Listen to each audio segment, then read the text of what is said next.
Okay, we should be live. Hopefully it's not going to start blasting in our ears from the stream, but I'm going to kind of pop over there so when it inevitably does come up, because I can't remember if I did the thing. But welcome, everybody. Hello, my gentle and very modern apes. Today, that's drink. Today we are doing a prehistoric animal tier list, and we're doing it in Paleozoic. So we essentially, the way that this is going to work is very similar to our lovely creationist tier list that we've done in the past, where we will assess different animals from different periods, geologic periods, up to the Permian, up into and including the Permian, I should say. And we're going to rank them on appearance, how cool we think they look, their success, so how good they were in their time period, and then we're allowed to apply bonus points, so we can be like, this one was quite cool because it survived a mass extinction. Or this one was quite cool because it survived a long time, even though it was living with this spooky animal that was always coming after it or whatever. And I'm here with Rational Empiricist, TV Lane, and Dapper Dino, and we might have Jackson join us at some point if he can. And why don't you guys go ahead and introduce yourselves, and we'll jump into it. Dapper and I are providing the animals, by the way, because we are we are control freaks, right, Dapper? Absolutely. And it's Empire Day, so Dapper Dino Jich, Edge Dach Klingon Chodvjach, which of course means I'm Dapper Dino, and today I'm going to be speaking Klingon because it's Empire Day. But that's not true, actually, that's a lie. But yeah, so I'm a gigantic nerd who bothered to learn Klingon on a dare once. That's actually a true story. But yeah, I run a YouTube channel that does a lot of creationist debunk stuff. I tend to focus on dinosaurs when I can, but that's not all the time. So there's a whole host of stuff. There's stuff about Noah's flood, geology. There's stuff about whale evolution, bird evolution, a little bit about human evolution, but I let Erica mostly cover that because she knows way more about it than I do. So I come after people who come on that turf. Oh, Monkeys for me. And it's actually quite a bit of a bummer because Dapper and I are both out of our element today. We're not doing the Mesozoic and we're not doing the Cenozoic. So Dapper and I are both, we get no monkey and we get no dinosaur. Yeah, I'm like, I don't know, Estimenosuchus, and then everyone's like, boo, everyone picks Estimenosuchus. I'm like, I'm sorry. Listen, this reached a level where when I was frantically picking my species prior to actually going live, I was like, is this too basic of a pick? Like, are too many people going to know this one? Or too many people going to love it? And then I was like, you know what? We've got a broad range. For some people, some of these guys might be brand new. And I'm so excited for those people because we're covering some really cool guys today. I'm very excited. I find, so a lot of people have like, the Paleozoic for a lot of people is like the Cambrian and the Permian, and that's it. Yeah, that no one touches the middle guys, and there are some weirdos hanging out in the middle. Oh yeah, and also we're going for some Proterozoic too because we got Ediacaran in here. We do, yeah. We are touching the Ediacaran, and it's the thing about the Ediacaran. And Dapper was saying this beforehand. Is there's really not that many guys in the Ediacaran? Like there are a lot, but we just don't know of many of them. Not Dapper and I, the scientific community. Right. So, we picked a lot of the real basic guys for the, you probably are going to know some of them if you're at all a nerd about like prehistoric life. You're going to know these ones because they're the ones everyone knows. Oh, you picked Charnia. Everyone picks Charnia. Yeah, there's so many to pick. There's just not that much. So, okay, TV and Rational Empiricist, do you guys want to introduce yourselves at all? Or do you guys just want to hop right into it? I'm a supreme omega nerd. And dork, that is all. Beautiful and very true. Yes. I'm also a nerd and I like to draw. I'll just leave it at that. Nice. Perfect. That's perfect. We love to hear it. And if Jackson if he decides to pop in with us, first we'll roast him for being late. But then we'll let him introduce himself too. And Jackson had a fun video today. So if you want to see a fun video, go to Jackson Wheat's channel. It's just Jackson Wheat. So it is just Jackson Wheat. It is just Jackson Wheat. Yeah. Okay. He doesn't have he doesn't have an adjective animal name, which is objectionable. It is. Yeah, we've tried to kind of have we've tried to have an intervention with him. He needs to pick some kind of alliteration for his name with an alliterative animal, but he hasn't done it yet. I'm imagining, knowing Jackson, it would be It would be some kind of like super obscure nematode or like a beetle. Yes. Jackson could be morose monoplacoforum. I need to make a point Yeah. here that Jackson does actually have an organism in his name. It's just a plant. It has to be animal. It has to be animal. He could go really broad and be the dorky deuterostome. Oh, that's so broad, but okay. It's really broad. But I don't know enough about small animals to be able to find one with a D name to go with dorky. Okay, I'm about to share the screen and we're gonna hop into it, and we're gonna Dapper. You're gonna kick it off. I know you're. Really I am with the Ediacaran biota that I picked. Yes, you're kicking us off. Okay. So we'll share the screen. You just tell me who we're looking up. Ideally I'm gonna know some of these dudes. All right. So give me a second. Make sure. Okay. So first up, we've got Kimberella. Kimberella. Look at this little bilaterian. Exactly. Okay. And so Kimberella is really cool because one, it's bilaterally symmetrical, and it's not clear. Is it really bilaterally symmetrical? Does it have isomers? It looks bilaterally symmetrical, right? It's got like center line stuff going on, and it seems like it's mirrored on both sides. So that's fun. It also looks sort of mollusky, maybe. I don't know. Yeah. Okay. So here's our nice fossil here. Yeah, that's a weird looking guy. Mm-hmm. So I think bilaterian is definitely what we're looking at here. It's not radial, obviously. Well, so in the Ediacaran, you also get like faux bilateral symmetry where you get isomers, where it's sort of like it's sort of staggered bilateral symmetry. So there aren't direct opposite sides. The sides are like offset a little bit. So you get things like Dickinsonia, which is my next one, which it's not technically bilaterally symmetrical, but it is kind of. So you get that with a lot of weird stuff in the Ediacaran. So the thing is, though, you've got this little appendage almost out here in the back or the front. I can never tell. Well, that's another thing. Who knows? Is it the back or the front? I don't know. I like too how when they show it here, they're like, here's two views, and they don't label which is the front and which is the back. I don't know. Your guess is as good as mine. For me, Kimberella, classic Ediacaran or Ediacaran. I say Ediacaran, but Dapper knows it better than I do. Actually, I don't. It's one of those things. Who cares? It's a weird, obscure word. Whatever. I'm gonna give Kimberella B tier because I like Kimberella. I like its kind of robust look. I like that it might be a mollusk. It can't be an S tier for me because a lot of my S tiers are predictably going to be the really, really cool looking ones or the really, really stupid looking ones. And this one to me is like kind of intermediate to those. It's just not complicated enough. And I know I'm being like I'm being Cambrian elitist with that. But this is going to be a B tier for me. What do you guys think?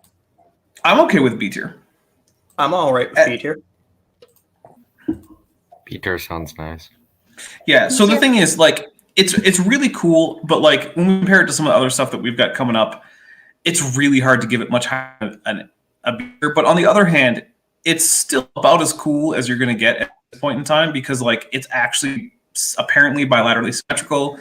Is it ancestral to mollusks? Maybe. It kind of looks like it is, and it's mysterious, but it's clearly doing stuff, right? Like it's going to be moving around the ocean floor, and yeah, it's about as cool as you're going to get at this point. Yeah. I like that guy. Okay, we'll do Dickinsonia next. Dickinsonia is a classic. Okay. Dickinsonia, our beautiful Ediacaran mat that's actually an animal. So we have good reason to think that this is actually metazoan. For one thing, we know it moved around, and we know that it ate things from the substrate, right? So at the time that Ediacaran, we're getting this bacterial mat, right? So the substrate is actually pretty hard and crusty at this point, and it's primarily composed of bacteria that are cementing sediments together and to each other, and they're primarily photosynthetic. They're like blue-green algae. And so Dickinsonia is going around and sort of just sucking up bits of this mat and eating it. And so it's a bold choice, a bold lifestyle. Yeah, and one that would fall apart pretty quickly towards the end of this period with the advent of the penis worms. Yep. I actually, when you were talking about how Dickinsonia kind of squirms along the bottom and eats up blue-green algae and stuff like that, my first thought was, damn, I should have gone with Priapulida. I should have gone with the penis worm, and I realized I just can do that. So that's what I'm going to do for. I'm going to boot one of mine and go with the penis worm instead, because that's a fun one to talk about. It is. And actually, could we click on, there's a black and white image that's second row, middle column. That one? No, up. Right? This one. There you go. Yeah. So this actually displays the fact that Dickinsonia isn't technically bilaterally symmetrical, which is what we were talking about a little bit earlier with Kimberella. So if you look at it very closely, especially the bottom right on the zoomed in one, right? You can actually see that each little thing that you might think of as a segment actually doesn't directly mirror another one. They come in between each other. And those are called isomers. And so it's actually not clear if Dickinsonia is a true bilaterian, because unlike true bilaterians that have segments that are actually symmetrical across, these are only pseudo-symmetrical, right? Because they're isometric, they're isomers. So there's a question there. Yeah, that's a really weird one. It's like folding your hands together, right? Nothing is directly across from the other. I didn't know that though. That's very neat. Yeah, I like the I think Dickinsonia is really good. I really like Dickinsonia Lisa right here. This real long one. I imagine it looks like a tongue. It looks like a tongue, yeah, or something funnier, right? It looks like a lot of funny stuff. It's a big mat that's long and thin and weird, and I think I'm going to go with A tier for Dickinsonia. It's a classic.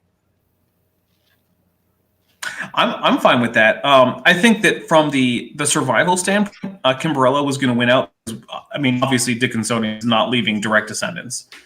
But on the other hand, Dickinsonia may have emerged earlier than Kimberella. Oh yeah, probably. So it's possible that it kind of has Kimberella as far as success on the kind of what's the word I'm looking for? Whatever, on the front. On the proximal end.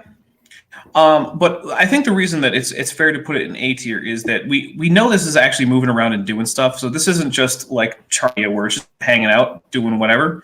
This is an active animal that's moving around. It was, for all we know, it was basically the race of its day, moving around all over the place. Plus, it's got the weird anatomy, and as far as we know, there's nothing like it alive today. All of that put together, and plus, I mean, it's an adorable little weird bat.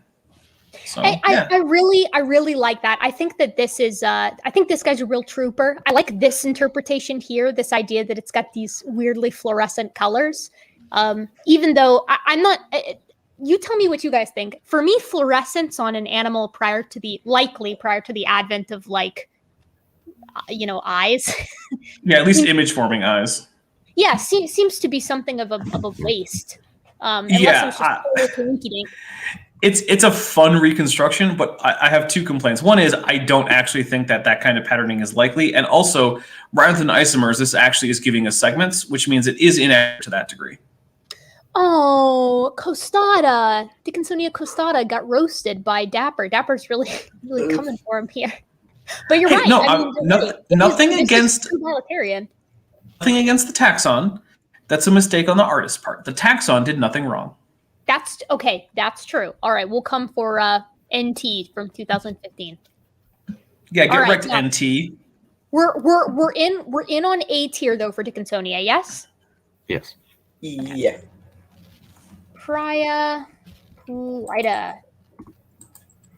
I love these guys. Priapulida. Just don't look up the Greek goddess name after, because that might get the stream taken down. Actually, just looking at the pictures of this animal, which is colloquially known as the penis worm, also might get the channel.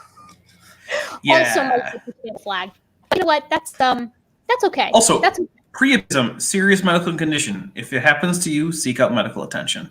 Yeah, seek medical. It won't be fun though. So these guys are really fun. Priapulida, these guys are Priapulia. Why did I put a D in there? Priapulia. Because you think it's a family? Wait, no, I was right. Wasn't So I? priapulid worms are a group. I don't know if it's Priapula or like there might be a slightly larger taxon than I don't know. Well, Whatever. Penis worms. I am referring to the larger group though, because there's extant members today. We're referring to the very, very old penis worms. Yes. These guys here. The guys who caused one of the first mass extinctions. Yeah, these guys are responsible for that. The interesting thing about these guys, and I think this is a great picture right here. I think I might have used this in my in the video on these guys. But the cool thing about these worms is that they form these little U-shaped burrows in sediment, and kind of use them for shelter and feeding, anchoring too, so that they can just kind of do their thing, act out their living. And this adaptation of burrowing in the Ediacaran is what caused one of the first big mass extinctions. It's led to the demise of all the weird fleshy frond-like animals that we saw in the Ediacaran, the likes of Dickinsonia, those poor, F in the chat for the fleshy gnats. And the way that they did this is bioturbidation, which essentially is they tossed up so much sediment into the water that it made it very difficult for these organisms that were previously not used to that. Wait, hold on, Erica. Dr. Arthur Chadwick said that he couldn't find bioturbidation in the fossil-bearing layers. So I think that we have to reassess here, because Dr. Chadwick is a young Earth creationist geologist at Loma Linda University. He clearly knows what he's talking. Well, boys, it's time to pack it up. I think that really does settle it. I talked to that guy on the phone. Yeah. Did I tell you that? I called him one day. I straight up called him. I was like, "Hey, is this Dr. Chadwick?" He was like, "Yes, it is." I was like, "Oh, hi, Dr. Chadwick." Really? I didn't know you'd called him. I did. So I was trying to get a timeline for his interviews on Is Genesis History? And he didn't help with that because he couldn't remember. But yeah, I straight up called him because I found a phone number on Loma Linda University's website. Yeah, well, we really do love Is Genesis History. We really love Genesis Apologetics. They're just a real great, real top of the board line organization. We love them. We really do. Especially when they take down our videos. Yeah, especially when they take down our videos. Yeah, we love that. Golly, and then wimp out and instantly give them back, just enough to be inconvenient, I know. But so other cool things I think priapulids is that this is one of the earliest definitive forms of predation that we're getting, right? And priapulids are vicious predators. They have these aversible proboscises that are covered in tooth-like projections that can just shred things. Even today, you don't want to mess one of these worms. I mean, people talk about like, horseshoe crabs are living fossils. It's like, I'm sorry. Have you seen a penis worm? Because these are very similar to how they were way back before the Cambrian. They remain some of the most voracious eaters in the sea. They really are no joke. I mean, the fact that these guys alone triggered a mass extinction just by their sheer success when they came and seized control of this niche. I'd be willing to argue S tier for priapulids. I was going to suggest S tier because for me it's an A tier animal, but the fact that it caused a mass extinction does to me put it over the edge. Plus, I really like the design of these guys. I think they're very funny. They do. They are like the 8th grader's favorite worm. They really are. They're very fun to look at. This is, the fact that these guys might get the video flagged is funny to me, and worth it. Well, I mean, the more often you say the word penis, the more likely this video is to get flagged. That is true. Yeah. Okay, sorry, I had to check back and just make sure that Dapper hadn't hopped in. And I need to check my. Hold on. put my list on my email, so I'm going to stop sharing this screen for just a second. So much like videoception there. Yeah, I know. It's like I'm I know. staring into the eye of infinity, and it's staring back. Yeah, exactly. Yeah, I wasn't trying to invoke a hallucination there, but live and let live. I mean, either hallucination or Cthulhu's coming to get me. Yeah, you know I do enjoy the Eldritch deity jokes here on the channel. We also we'll have to have a Cthulhu mythos tier list sometime on top hat or something. But I want to make note of something about Priapulids. If they've gone so long without changing terribly much, they must be really, really good at what they do. They are. That's another point to S tier. Because very little is that good at what they do. That's true. That is another point for S tier, in my opinion, as well. S tier for these guys for sure. Like the fact that so many body plans are based around just a simple tube worm-like body. The fact that they've lived that long, I have to agree, it is S tier. Perfect. Yeah. I'm glad we're in easy agreement on that one. Yeah, Priapulids are a pretty easy answer for just. I would say even for just animals in general, just for how absurdly, ridiculously successful they are. Yeah. Right. Here we go. Oh boy. Yeah, sorry. I went ahead and pulled it back. I'm gonna have to keep doing this. I should have figured out a better way to do this, but I did not. My second one is Tribrachidium. I just like them because we don't know very much about them, and they're trilaterally symmetric. But I do like that. I would actually probably put them in D tier because trilateral symmetry is just not very common. I really enjoy that they went for it, but I'm just giving it the old college try. Yeah, I'm not that into it. It's fun looking, but this is not a guy who left a lasting impact to the degree of some of our other fellas that we're talking about tonight.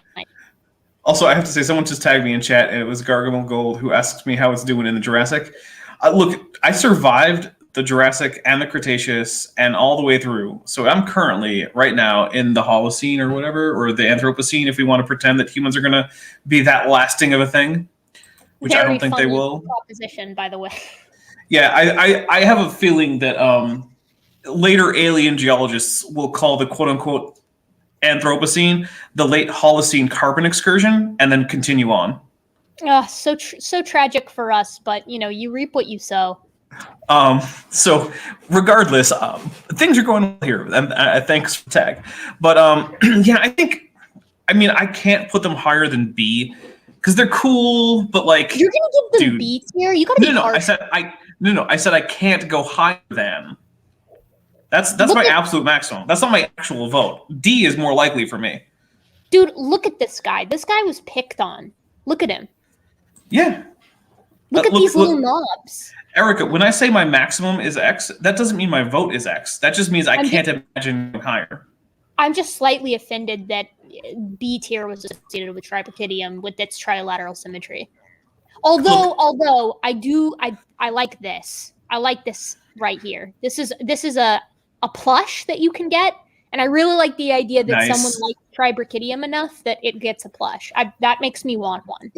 Yeah. People have been asking plushies from the Speculative Evolution Project, and I don't even have an idea how to get that started. Like, I have no clue. Yeah, I don't know either. If anyone knows, by the way, I have a Speculative Evolution Project. My next video is almost done for it. I have like one scene to animate, and then it's good.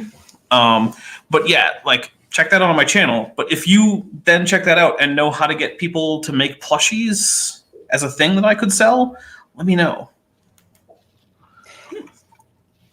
Are we good? Okay, but yeah, D. Let's be D generous. as in Delta is fair. I could go to C. I can go to C tier for this guy if we really want to. Does anybody feel like sticking their neck out for Tribrachidium? No. Basically, other than being kind of pretty, what has it got?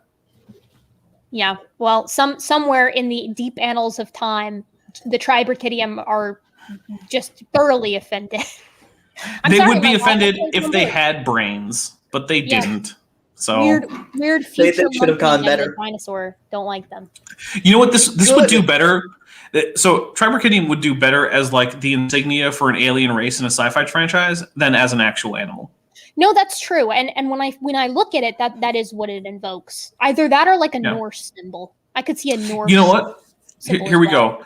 I'm gonna make a sci-fi animated show, and the Tribrachidium is gonna be the basis for some alien race's insignia. There's gonna be like the Tribrachid Empire or some crap. I don't know. I'm sure that will make it up to them. But for me, they don't even get that. They don't even get a one season of a show from me. Ooh, harsh. Time to move on to the next geologic period, unless TD or rational empiricists would like to add to the Ediacaran. Or are we good to move on? Oh, go ahead. I don't have anything, but the rocks are cool, I guess. Thanks. The rocks are cool. You're welcome. The rocks are cool.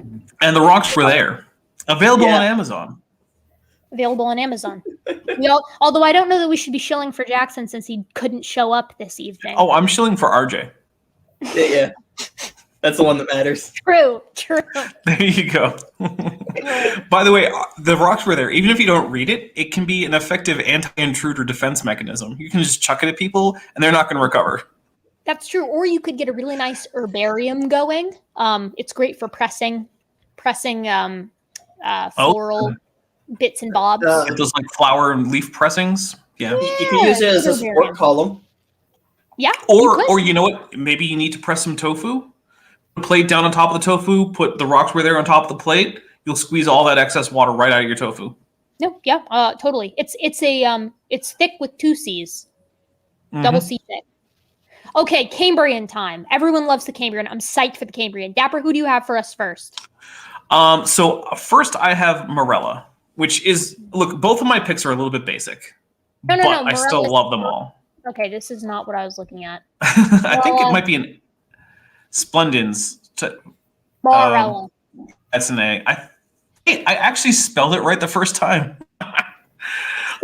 So the Marella Cambrian Splendens. Yeah. Marella Splendens. So Marella Splendens is a sort of like many things in the Cambrian. It's a little bit enigmatic. It seems like it's either an arthropod or maybe it's a stem arthropod. It's maybe that's just a little bit outside crown arthropoda. We're not sure, but like it's just gorgeous. Even the name Splendens gives you a hint that this is a beautiful animal. And did it have a whole lot of success? Well, in the Cambrian, sure, but like it's just gorgeous with these sweeping, graceful little horn projections. And I just, every time I see one in a reconstruction, or I've seen some really nice 3D reconstructions of it, I'm just like, you know what? Yes, this is some top tier Cambrian wonderfulness. I wholeheartedly agree. I love what looks like these weird little almost filter feeding apparatuses that are along the. Those are gills. They're what? They're gills. Oh, they're okay. Yeah. So at this point, arthropods primarily had what's called biramous legs or limbs. So most modern arthropods have uniramous limbs. So they only have one set of jointed appendage going down. But biramous, after the first joint, there's a split. There's a little Y shape. And the top section has gills and the bottom section has walking appendages. So the things that you're seeing that look sort of like filter feeding, they're filtering something, but it's oxygen out of the water. From water. Yeah, that is so dope. That is based. A fun fact about Marella is that my entomology professor, the guy who was very into mites, big on studying mites, he once told the class that he tried to get his wife to agree to naming their first daughter Marella. I like it. She really liked it. She was like, "Oh, that's beautiful." And then she was like, "Wait, what kind of bug is this named after?" But it's named after what might be the most beautiful arthropod to have ever existed. I mean, come on. It truly is gorgeous. I mean, an animal like this too. You look at this creature, and it invokes like this extraterrestrial vibe. Mm-hmm. The planet was the same, but the world was quite different back in the Cambrian. If I'm not, It looks like. Oh, I want to hear from a rational empiricist. Yeah, go ahead. or if I'm not mistaken, I believe we found, or what are thought to be fossilized blood from this creature. Am I wrong on that? So if I remember correctly, Marella splendens fossils are often associated with a bit of stain, which I think in the second picture here, so like top row, second, there you go. Yeah, so we've got these little stains that come out, and we're not exactly sure 100% if it's kind of blood or if it's stomach contents or what. But actually, if you look at the related pictures, a lot of them have this little stain. And so it's not 100% clear what that is, but it might be some kind of, at this point, it would probably be hemolymph, which is a substance in arthropods that is sort of fulfilling the roles of both lymphatic fluid and blood. So most arthropods have what's called hemolymph, which is not technically blood. It's doing oxygen for it. It's just also doing a lot of the immune system functions. So yeah. Yeah. Well, if it has at least that kind of fossilization, or at least whatever it is, I think that, and the fact that it looks so majestic, I think it has to be either A or S tier. Yeah, it's gonna be really close to an S tier for me. Marella is a very classic Cambrian animal. We are presenting there is one Cambrian animal that's probably my big S tier. So, and I almost feel like we have to reserve one S tier per period. So for me, don't have enough animals for that. We would have A tier is fine with me, but if we do one per period, we're gonna have a whole bunch of S tiers and not much else in the other tiers, though. Wouldn't it be 4 per period? Yeah. Yeah, so we're gonna end up with 4 S tiers. We can't have that many. Okay, max one. Yeah. A tier works for me. Now I have a sneaking suspicion that if we could see this thing in real life as it actually existed, it might push it to an S tier, because I have a feeling that it was more gorgeous than we give it credit for. Like if there's an extinct arthropod or stem arthropod, I'm going to sim for, it's going to be Marella. Let's be honest. Marella is my stem arthropod waifu. Marella, okay. I really want to boot you for that phrase. That makes me want to die. But I sympathize, because there are some guys that we're going to be seeing that I totally simp for. So I can get behind the sentiment. Man, I think it's gorgeous, but for me, the Cambrian is a period of like, I really like the goofballs of the Cambrian. They really rub me the right way as far as like. See, for me, that's the Permian. The Permian, okay, the Permian has some really good weirdos too. What do we want to do? We can just A. A is fine. Yeah, A. Okay, A tier. All right, who's your second there, Dapper? If I may, before we stop, I want to make note is that Marella looks a lot like something you'd see out of the Eldar in Warhammer 40k. That's true. It's that kind of graceful, you know? Mm-hmm. No, I agree. All right, so my second pick for Cambrian is Opabinia. Yes! And now Opabinia is one of the goofballs. This is an easy winner for me. I love Opabinia so much. Look at it. Oh my god. Look at it. It's absurd. It's got 5 eyes. It's got a weird trunk with a pier at the end. No one knows exactly what it's related to. We're like, it's kind of a arthropod, maybe. How to swim, we don't know. Everything about it weird and kind of goofy. Even the like serious reconstructions make it look like a Muppet. This guy for me, this guy is like my ideal. Like, you might not like it, but this is what peak physical perfection looks like. This animal is one of my favorites. You get amazing memes out of it. Snippety snab. Oh fug. I'm big Opabinia fan. And the thing that I love so much about it too is this thing was like quite itty bitty. Like, it's not that big of a guy, but it's certainly not inconsequential, especially for the Cambrian.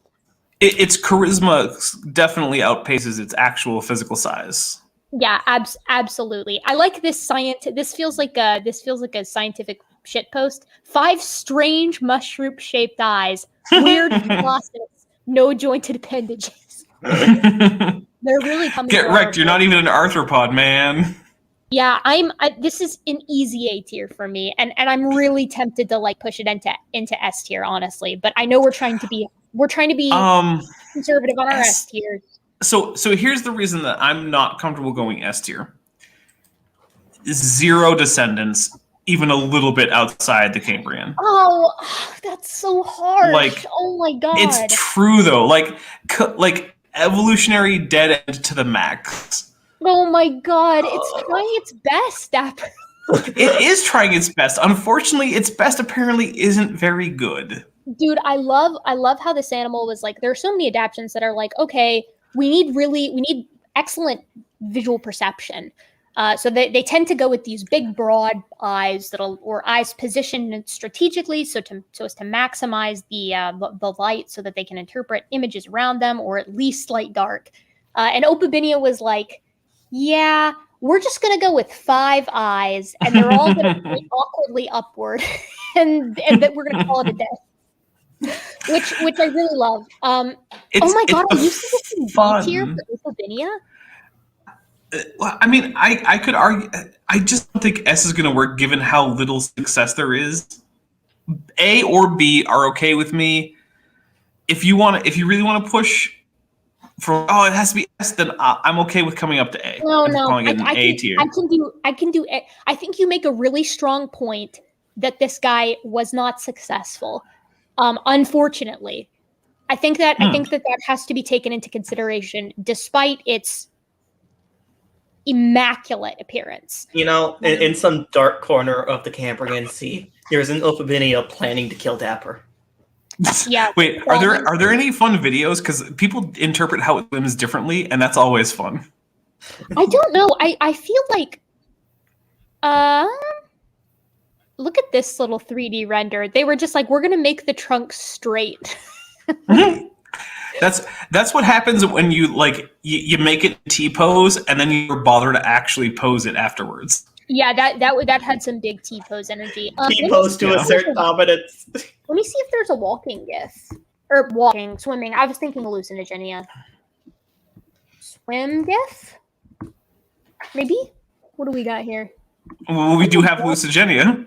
Oh, I've seen this one. That's a pretty good animation there, especially because the sort of see-through translucent Opabinia is just beautiful. Oh, I really like that. Yeah. Look at it. Oh, yeah. Oh my god. And it's using its little proboscis to dig through the gravel. That's so cute. I love this guy. I really like this modeled back that they've given it too. Yeah. Actually, I have one thing about Opabinia. That's really good. It's the end of its proboscis is basically a kind of claw-like thing. I do love that. Which is very crabbish, so that's a point in its favor. I mean, it's point. Look, I'm not trying to poo-poo on Opabinia. I mean, it's my pick after all. I just feel like something that had so little success, I can't give it S tier. No, I think that's right. Okay, A tier Opabinia, is that good for everyone? Yeah. I have a controversial opinion here. Oh no! Rational Pierce is gonna banish Opabinia to the Shadow Realm. I can feel it. What kind of controversial opinion? I think I don't know it, or I'm gonna save it for B tier simply because Anomalocaris holds a special place in my heart, and this guy, it just looks like a copycat of that. Oh! Ouch! Opabinia, how does it feel? Oh my god! Okay, well, wow. I think that you've spoken. B tier Opabinia. Wow. Okay. No. All right, Andrew. Then it's your turn to defend your pick, because you're gonna have to justify Anomalocaris S tier for us right now. Okay, so well, you this Anomalocaris, of course, got really big. Of course, I've heard some estimates. Cambrian really big. Cambrian really big. Yes, and that's all that matters. Yeah, about 1-2 meters. I've heard some of the estimates vary. I think a meter or so is generally accepted. Yeah. I'm not That's sure big. exactly. Yeah, I'm not sure. Do they still think that it was like preying on trilobites or anything, or was it a kind of a soft animal kind of predator?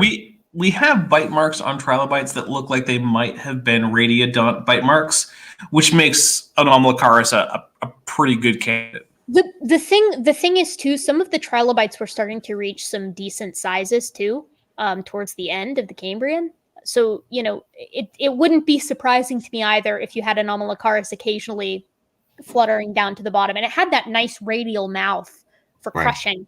Right, like, or that's another thing. You see that. So I guess it's kind of an example of convergence in animals today. Like you sometimes see not quite Anomalocaris style, but like you see like basically just holes for mouths. And that and the claw-like appendages with I don't want to say teeth, but I do like those. And the fact that it had eyes, which like most animals in the Cambrian had eyes, but like just I don't know, something about the eyes of Anomalocaris. It's just the eyes on stalks, for instance. It looks like an alien, to be honest. It totally does look like an alien. I do think Anomalocaris is also great, in my opinion. I had Anomalocaris on mine as one of mine as well. And I love how it's perceived to move in these interesting, beautiful, almost hypnotic fluttering motions with all of these little odd, almost plates, fins. I'm not even sure what you would call them. Right. Well, like just because of its appearance and the fact that it probably lasted, I believe, a lot longer than Opabinia or other Cambrian creatures, for instance. Subtle, and Andrew. it was pretty successful. It was just the fact that, and it could take on a trilobite, for instance, which could get pretty big. I mean, like it just if it's an apex predator, if we do find out it's an apex predator, the Cambrian, I think it has to be S tier. I think that the ubiquity of these guys it makes a pretty good case. Right, that too. I really do like them. The only reason that I wouldn't go as far as S tier is, despite their ubiquity, the Anomalocarids pretty well disappear. Well, the Cambrian is over. Here's the thing, though. Actually, it wasn't that long ago, but some post-Cambrian radiodonts were discovered. They did make it. They did make it just past the Cambrian. Yeah, And so early they were so wiped by the Ordovician extinction, then. Yeah, but they did not get wiped out at the end of the Cambrian. They got severely reduced in like diversity, as far as we can tell.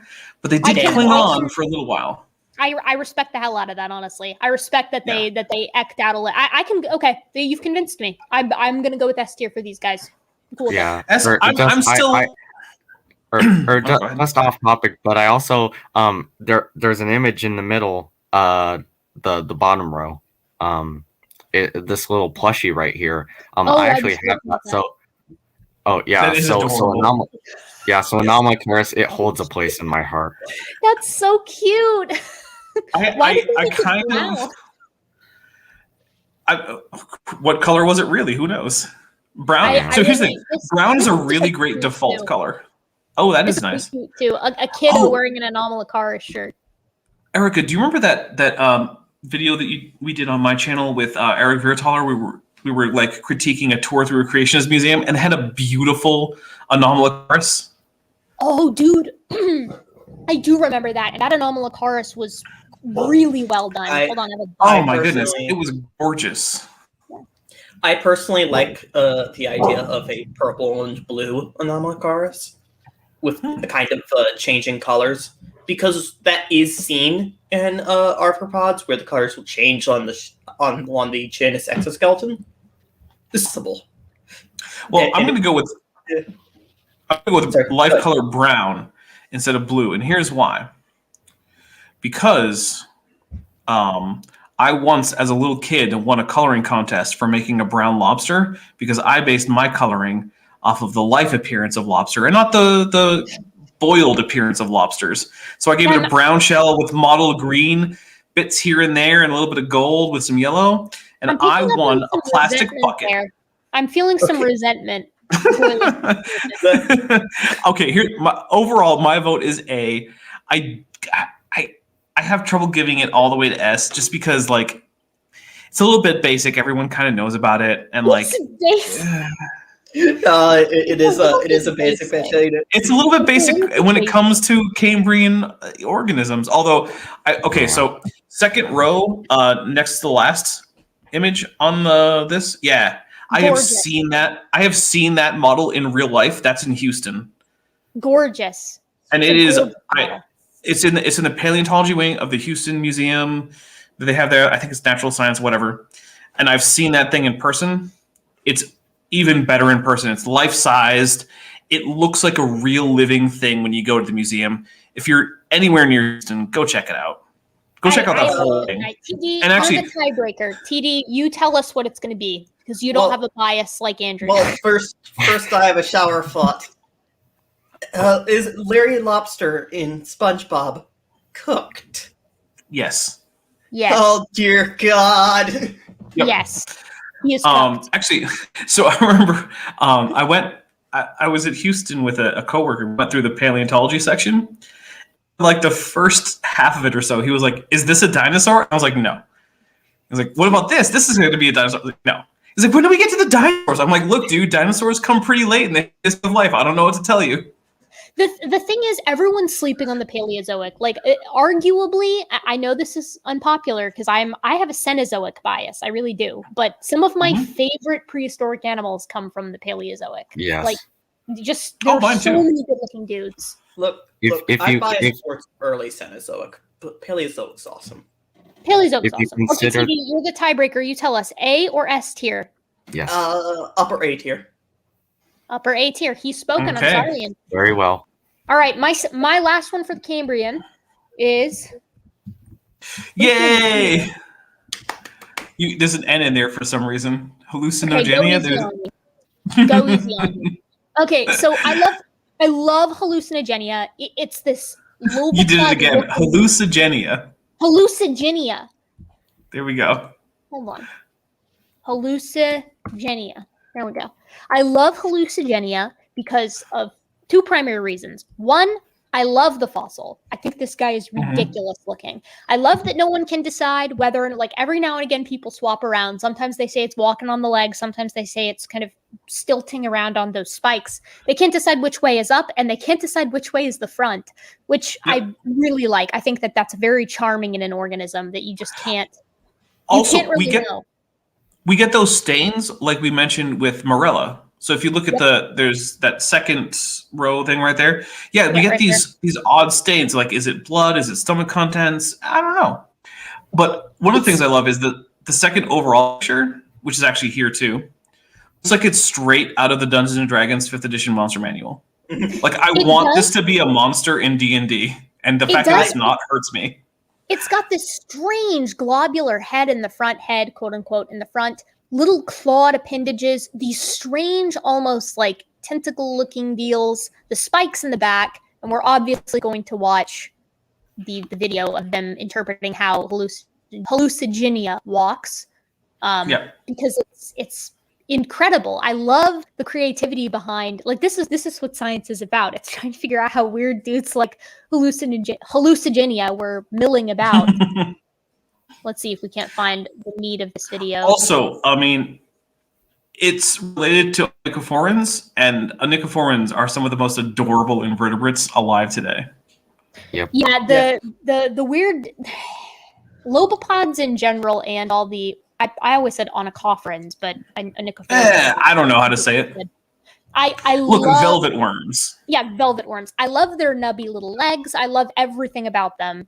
We'll look at a velvet worm. So for me, hallucigenia is I love it. Don't get me wrong, I love it. But for me, it's going to be B tier because it's not as enigmatic as some of our other guys, and this guy definitely wasn't leaving any descendants that were quite like it. It had shoot-offs, of course, but even then, like, hallucigenia is just not. This body type was not great. But I want one. I want one too. Yes. Here, we'll look at the velvet worms. The closest thing we have to them for real. Velvet worms are amazing and adorable, and I will fight you if you disagree. Look at their little nubby legs. So Okay? Is there a velvet worm Pokemon? And if not, why not? There might be actually. I don't think there's a velvet worm one. There should be. We need to get on the horn with Nintendo and be like, guys, the fact that you've gone this long without a velvet worm Pokemon is completely unacceptable. Fix this. That is totally true. Are we ready to hop onto the Ordovician? Well, yes. I think we haven't. Have we technically voted on Hallucigenia? Oh no, I just said what I thought it should be. My vote is B tier. Yeah, I'm okay with B tier. I'm D tier for Hallucigenia. He's great. They are great, but they are not what I think, the specific organism that I think of when I think Cambrian. For me, that's Opabinia. But as we know, there are some Opabinia haters in the room, so I won't push too hard on that. I will say, though, if we're going Cenozoic, velvet worms are getting a pretty hard A, and I could be argued up to S. For really? For velvet worms, big love for velvet worms for the Cenozoic. We'll tackle it when we get there. Dapper, who's our first Ordovician member? Okay, let me double check what I've got. Let me do a Jackson check. Make sure he's not around. Did I just not write anything for the Ordovician? Oh no! I have one for the Ordovician. I wrote I read Devonian, Silurian, Carboniferous, Permian. I might have just completely spaced on Ordovician, and now I don't know. I think you have your Devonian, Silurian backwards. Well, it doesn't matter which order I put them in. I was going in order of like the order I thought of them in. And also, Doctor Who, if you guys are watching, it's like the showrunners, weird lizard people couldn't have come from the Silurian. That's crazy talk. Yes. Yeah. Fix yourselves. Who do we got from you there, Andrew? I think I saw who you said in the private chat, but tell everyone. I also thought of another one, and I'll go with that one first. Megalograptus. Ooh. Megalograptus. I think I was going to say US. Ooh, we've got a eurypterid. Yeah. So eurypterids are always fun. Okay, tell us, Andrew. Tell us about our eurypterid friend here. Well, from what I know, which isn't very much about this guy because I'm not a eurypterid expert, but I think I like this guy because just the forelimbs alone, like these weird appendages coming off of them. You never see this. You almost never see this. I may be wrong, but like, when has this ever showed up again? Like, so I think the uniqueness alone. I don't know how common this body plan. Oh, go ahead. There's a little bit of connection in the pedipalps because those are pedipalps there. See, to me, this looks almost pseudo-scorpion in a way. I mean, there's some argument to be made that that scorpions are actually more closely related to eurypterids than they are to other arachnids. Yeah, that wouldn't be surprising. But the thing is, like, the only other place where we really see anything that even kind of approaches this kind of pedipalp structure is in amblypygids, which are the cave spiders, or the tailless whip scorpions, which is what, if you watched Harry Potter, when we first are introduced to the Cruciatus curse in the movie, they use a 3D model of an amblypygid as the horrible, super toxic spider that is actually harmless. Amblypygids can't hurt you at all. Look how gorgeous this is. Oh yeah, I mean, just the fossil alone is beautiful. It's jaw dropping. This is absolute. From the pedipalps up to these strange appendages off the sides. It's stunning. This is a great animal. This is easy. This is easy A tier for me. Yes. I don't know if eurypterids were venomous. I don't think anyone knows, but like I have seen some theories that perhaps the tail could bend and it could actually help move prey around, for instance, or attack prey animals, for instance. I don't know how controversial that is. I have seen it in some bit places. skeptical on that one. For me, the reason for that is that the so if you look at the segmentation, there's a fair bit of like vertical segmentation, and just the interface on the plates makes it hard for me to be like, oh yeah, they could totally bend all the way around to the fronts.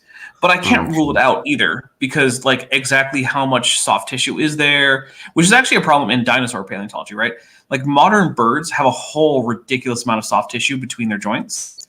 Yeah. And that's always a thing that can happen in any organism. How much soft tissue is there between? And because, when things die, sometimes soft tissue contracts and it brings hard elements closer together. So it's always a bit of a question, but I'm a little bit iffy on the ability of them to bring their tails all the way forward. I just can't rule it out. And also, I love that ventral view on the picture that you have highlighted here, Erica. Imagine that coming towards you. Yeah, this is horrifying. Erica, I see a picture there with blocks from a certain game. I instantly thought, yes, a Minecraft eurypterid is exactly what I needed this afternoon. This evening. Actually, there's a great bit from. Oh, there it is. Hold on. Scroll a little bit, like third. There you go. I love that picture. Yeah, because it looks so damn realistic. He looks like he pulled a live one out of the ocean. Yeah, I forget what that show was called, or Walking with Monsters. I forget. Yes. Was it Walking with? I don't think it was Walking with Monsters, because I don't think that one had any humans on screen.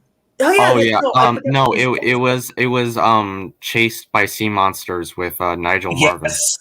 Yes.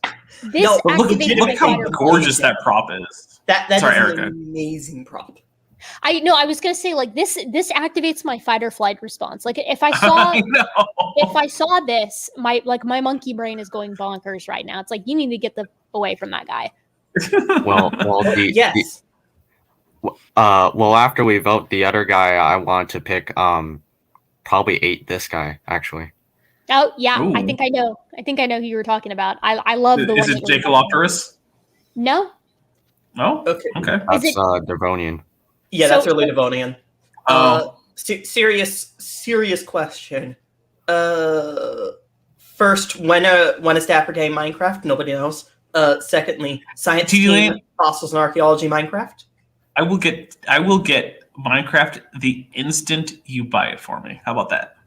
Sure thing. So for me, this is an A tier. I really love the eurypterids. I really do. I'm gonna say B tier. I think they're a lot like.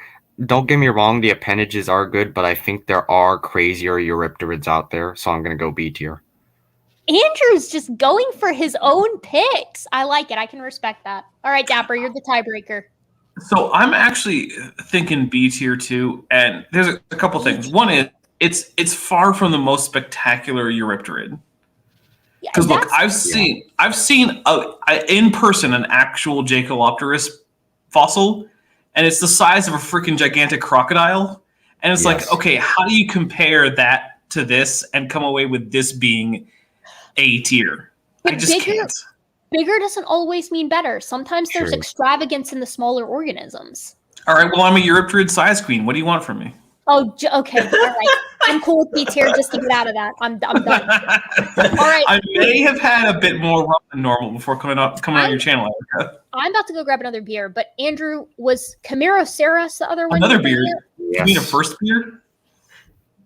Oh yeah. Okay. Another Chased by Sea Monsters. I'm drinking White Claws. Everyone come after me. I'll be right back. I'm not putting shade. I'm not giving. This is for the audience because Erica's gone. I'm not putting shade on White Claws.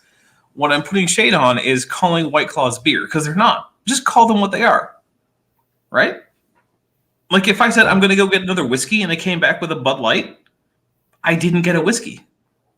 There's nothing. I'm not saying there's anything wrong with Bud Light. I'm just saying it's not whiskey. Similarly, still talking about it. There's nothing wrong with White Claw, but it's not beer. Okay. So here's the thing, though. I'm not going to say, boy, I sure do love my natural lime hard seltzer, my spiked sparkling water with a hint of natural lime. that's 100 calories and 5% alcoholic volume and gluten-free. Still call it a hard seltzer. That's just so many. You know what, Dapper? I'm calling it a beer anyways. You guys can eat your heart out. Tell us about Cameroceras. Before you do, Dapper, I have a proposition. We should banish Australopithecines to the Shadow Realm for that. What? No. We should banish Australopithecines to the Shadow Realm. Okay. They already dwelt there. They were born in the Shadow Realm. We're just tourists. All right, so let's go. Let's go with the straight cone cephalopod boy. Yeah. Yeah, I have seen reconstructions where it's depicted like this. Basically, was squid with a really long shell. I believe it. How big did it get? Like it was at least a couple meters. Yeah, school bus size. More than a couple. We're talking like 4 or 5. This is a small end, but these guys got incredibly large. And our range, the nature of cephalopods too means that our range is likely conservative. They're really weird with how they grow. Yeah. You guys are gonna hate me for my pick on this one though. Well, for me at least, just the size alone and the fact that it probably fed on Megalograptus and its relatives for breakfast. I mean, it's often depicted that way, and I have seen depictions where it's more like a nautilus and it's just swimming through the ocean, but I don't find those as attractive. So I'm gonna say at least A tier for now, at least.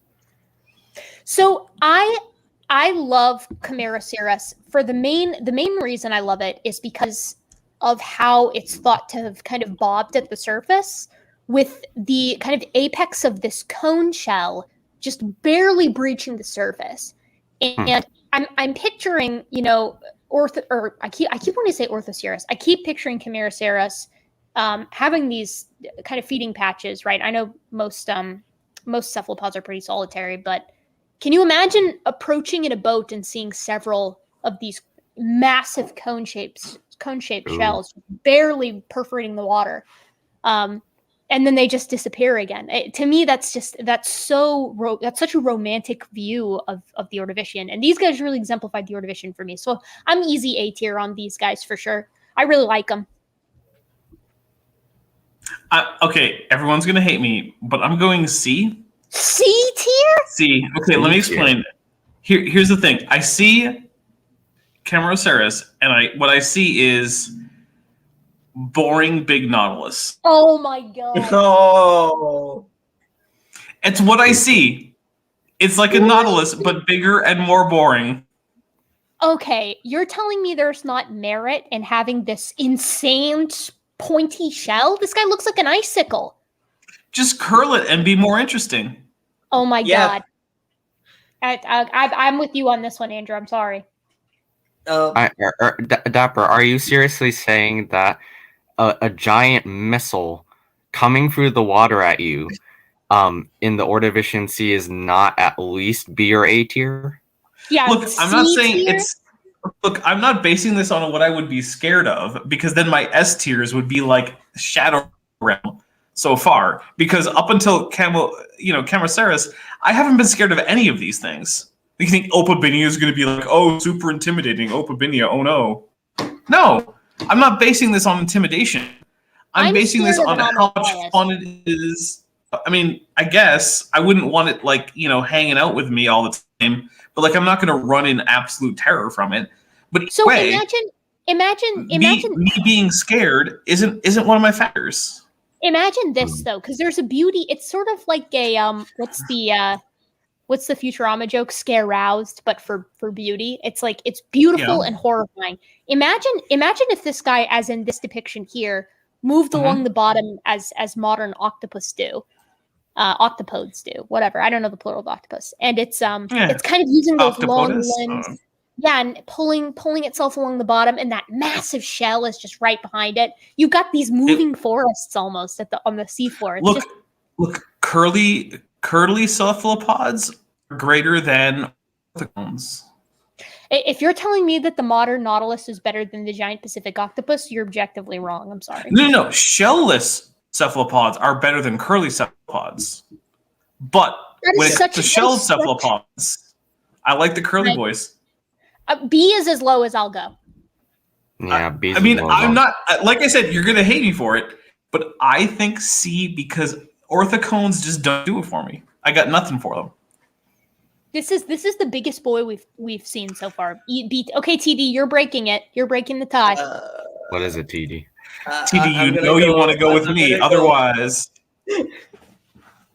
I'm gonna go with B because there are tons of fossil orthocones, and that's cool. Love it. I'm with you, TD. We love to hear it. Yeah. so we Otherwise, does every that bring us to otherwise, B? every argument that Dapper made is the reason why it isn't A tier for me. Hold on, let me True. check my list here. I wanna yes, okay. All right, I'm gonna show you one of my faves. I'm so excited for this next guy. You guys know him. You love him. Hold on. Let me find the perfect picture to introduce you to this guy. Those of you out there who may not know him. You just started with you know him. Who But may maybe- not know. Okay. Also, have we been seeing only invertebrates so far? You know I him. mean, they're You love yeah, him. I think so. I have some vertebrates later though. Sacabaspis. Oh boy. Oh my god. This is an easy S tier for me. I love S? these guys. I love them. What can I say? These are seriously look- one of my faves. This is just an example of Erica's bias towards the ugliest animals imaginable. They're my you can't beat. Look at this. This is It barely looks like it's functional. It's barely functional. these guys look like vases that were just tipped over and kind of like jostling themselves along the seafloor. Look at them. And then maybe Well, stepped on. Well, you also Like- gotta remember the extravagant tails that they found. That's true. That's true. But for me, Sacabaspis is not great because of its beauty. It's great because it looks like a dangus. From the mouth to this insane face. I love this guy. This guy is the guy for me as far as prehistoric animals go. If Okay. it doesn't look like Sacabaspis, it's not worth my time. So what's the evolutionary success on this guy if it's Look a at tiebreaker? this. Look Well, at this. it's not bad because we're getting like a jawless fish that is fairly basal to fish. So, like this guy in particular, probably terrible, but that's for all the taxa we're going to talk about. This group in general, pretty good because you're probably this broad group yourself. I can go down to A tier because I realize he might not be everyone's cup of tea, but this is a handsome looking prehistoric organism. If I may share my screen, I have an argument in favor of S tier. Okay, hold on. I'm absolutely willing. Ready and willing. Okay, go ahead.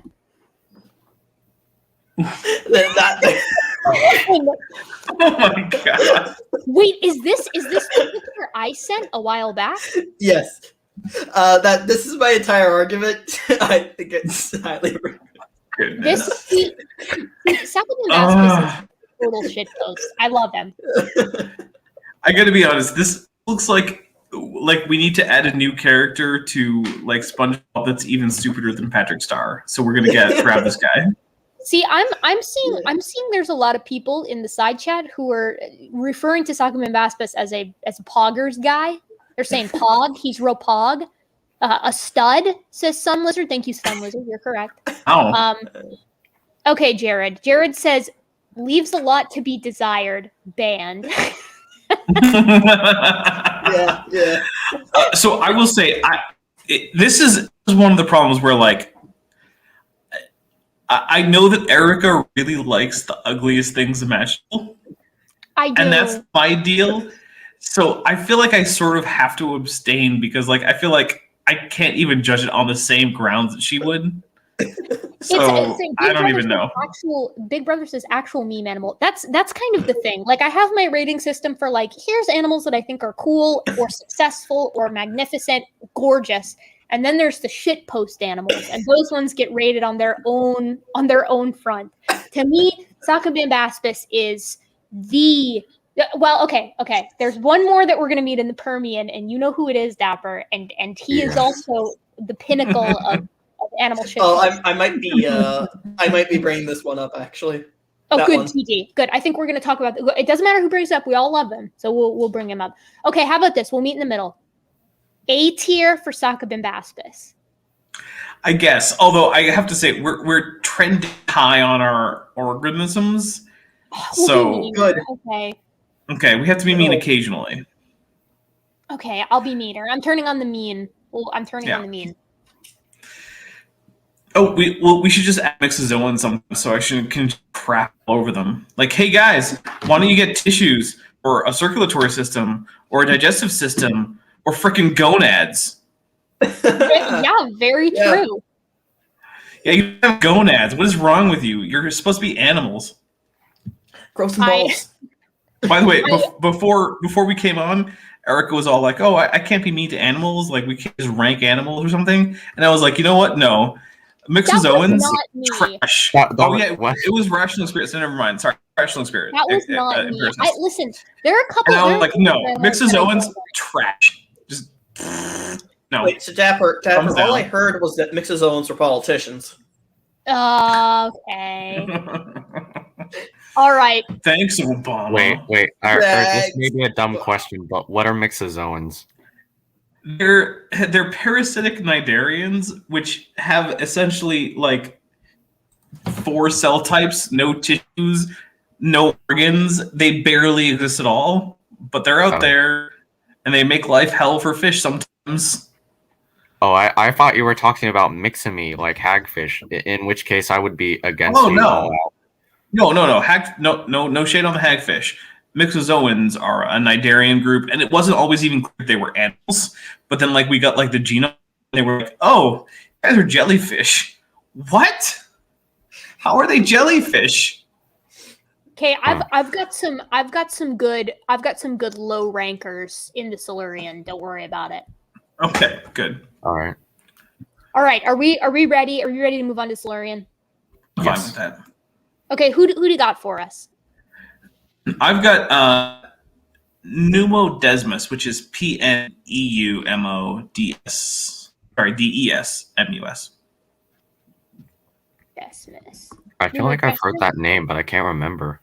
Okay, let me. Oh yeah. Okay. Let me share this screen. I know this guy. Oops, I did video file. That's not what we want. Womp womp. Womp womp. Okay. And all right, tell us, Dapper. Okay, so the reason I picked Pneumodesmus is because, I have a love-hate relationship with myriapods. So I absolutely adore millipedes. They're one of my favorites. But I have a little bit of a phobia about centipedes. And this guy is a little bit in the middle. And it's also, as far as I know, the earliest identifiable myriapod. Really? I wanted to talk about it. Okay. And like, there's not that much that I can say about it other than, earliest identifiable myriapod. It was probably eating plants or something. Okay. Well, didn't it also have spiracles? What? It probably would have, yeah. Why are there so many memes about the guy who said the joke, guy who said the same joke but louder? I guess that's on terrestriality. Yeah, it is. So myriapods are a very terrestrial, but also very basal clade of mandibulate, right? And they're a bit weird because they're actually not that well adapted to terrestriality because they don't have cuticles. They actually lose water through their cuticles pretty quickly. But despite that, there are desert myriapods. Like, I live in a place that has a giant centipede, like a 12-long centipede. Yep. But they only come at night, and the day and I live in one of the driest places that's inhabited by humans. I live in a city that has like the 3rd lowest rainfall of inhabited cities in the world. But we've got giant centipedes without waxy cuticles. how does that work? I mean, they just hide during the day. I don't know what to do. Yep. And so myriapods are weird and crazy, and they're so obviously segmented. And in many cases, between molts, they add segments, which is not actually very common for modern arthropods. So yeah, the thing, myriapods are just fascinating to me. The thing about myriapods that's really awesome too is that you've got this very clear schism between the herbivores and the more carnivorous ones, between centipedes and millipedes, scolopendrons and what is millipedes? I don't remember. Neither do I. Whatever, it doesn't matter. Brain Bug's going to be really offended. Brain Bug, if you're here, tell us. I really like that because I've got a great relationship with millipedes. I love them. They're small trains, but they're adorable. Centipedes are another story. And when I was doing undergrad research in Thailand, big centipedes were everywhere, and they were big centipedes. Ugh. And the folks that were there would tell us, the workers there would tell us, like, look, you don't want to get stung by these guys because if you get stung by them, it continues to hurt for a really long time. And we're like, oh wow, like a couple weeks, and he was like years. And we were like, I don't know if that's true, but I really don't want to find out. Look, that right there. One of the reasons I'm happy when I was in Thailand, I didn't leave the city. Yeah, they're I believe with the Scolopendra, it's the first set of legs, that's kind of been adapted to being stinging. Yeah, so they have the head like a conglomeration of a few segments, right? So like most myriapods, the head can sort of a like 4 or 5-ish segments are all in the head. But then in centipedes, the next segment is still a whole separate segment, but the legs are like swung forward and they have venom glands and and they're like a specialized prey capture segment. And they can like even a small centipede can just lay a mouse out completely dead or just incapable of defending itself. And the giant centipedes that we get, like they'll take a human and like you'll become incapacitated for a couple days at least. Yeah, they showed us a video at the field site I was working at, which is called Sacabaspis Biological Research Station, and they showed us a video while we were there of a large centipede, a big red centipede. I can't remember the species. They're like the most common one there in Southeast Asia though. Getting into a fight with and then killing and then consuming a juvenile monocled cobra. Which is bonkers because monocled cobras, they get very big, but even as juveniles, they're not small. They're not small. And it was horrific because you've got this poor legless snake getting absolutely BTFO'd by this too many legged centipede wrapping around. It was horrible, horrifying. For me, this guy's B tier, maybe even C tier. I like him, but I don't love him. I'm okay with C tier. Part of it is like I wanted to talk about him, but like I'm not in love with it. It's a little creepy. I mean, myriapods are cool, and this is one of the first ones we know. But like, is it that special? Not really. Yeah. So I'm okay with C tier. Yep, C tier. How about you, TD? And also Andrew. I'm good with C tier. Yeah, C tier. Okay, my next pick is Quilinu. And Quilinu is another one of our kind of jawless, like our little Agnathan boys. And for me, this guy is just... according to David Peters, we now have a Cretaceous Agnathan. That's new. Ouch. This guy for me is going to be a D tier because for me, this is worse Sacabaspis. It's ridiculous looking, but it's not funny. It's just dumb. Like first of all, who did this Wikipedia art? I respect all artists, but why does it have this neon mixed with doo-doo brown color? Like for me, this is because they had to make it interesting. I don't know why this. I don't know why that's the top result for it, but it sort of looks like a romance scene, right? I do. Like, okay. I can imagine like that first picture, if you go back to it, where we got like the weird purplish plants in the background. For some reason, I get like a Tuxedo Mask dancing with Sailor Moon vibe. that makes me like them more. I do have to say that almost Fair. puts it to C tier for me. And also, I really like in this one.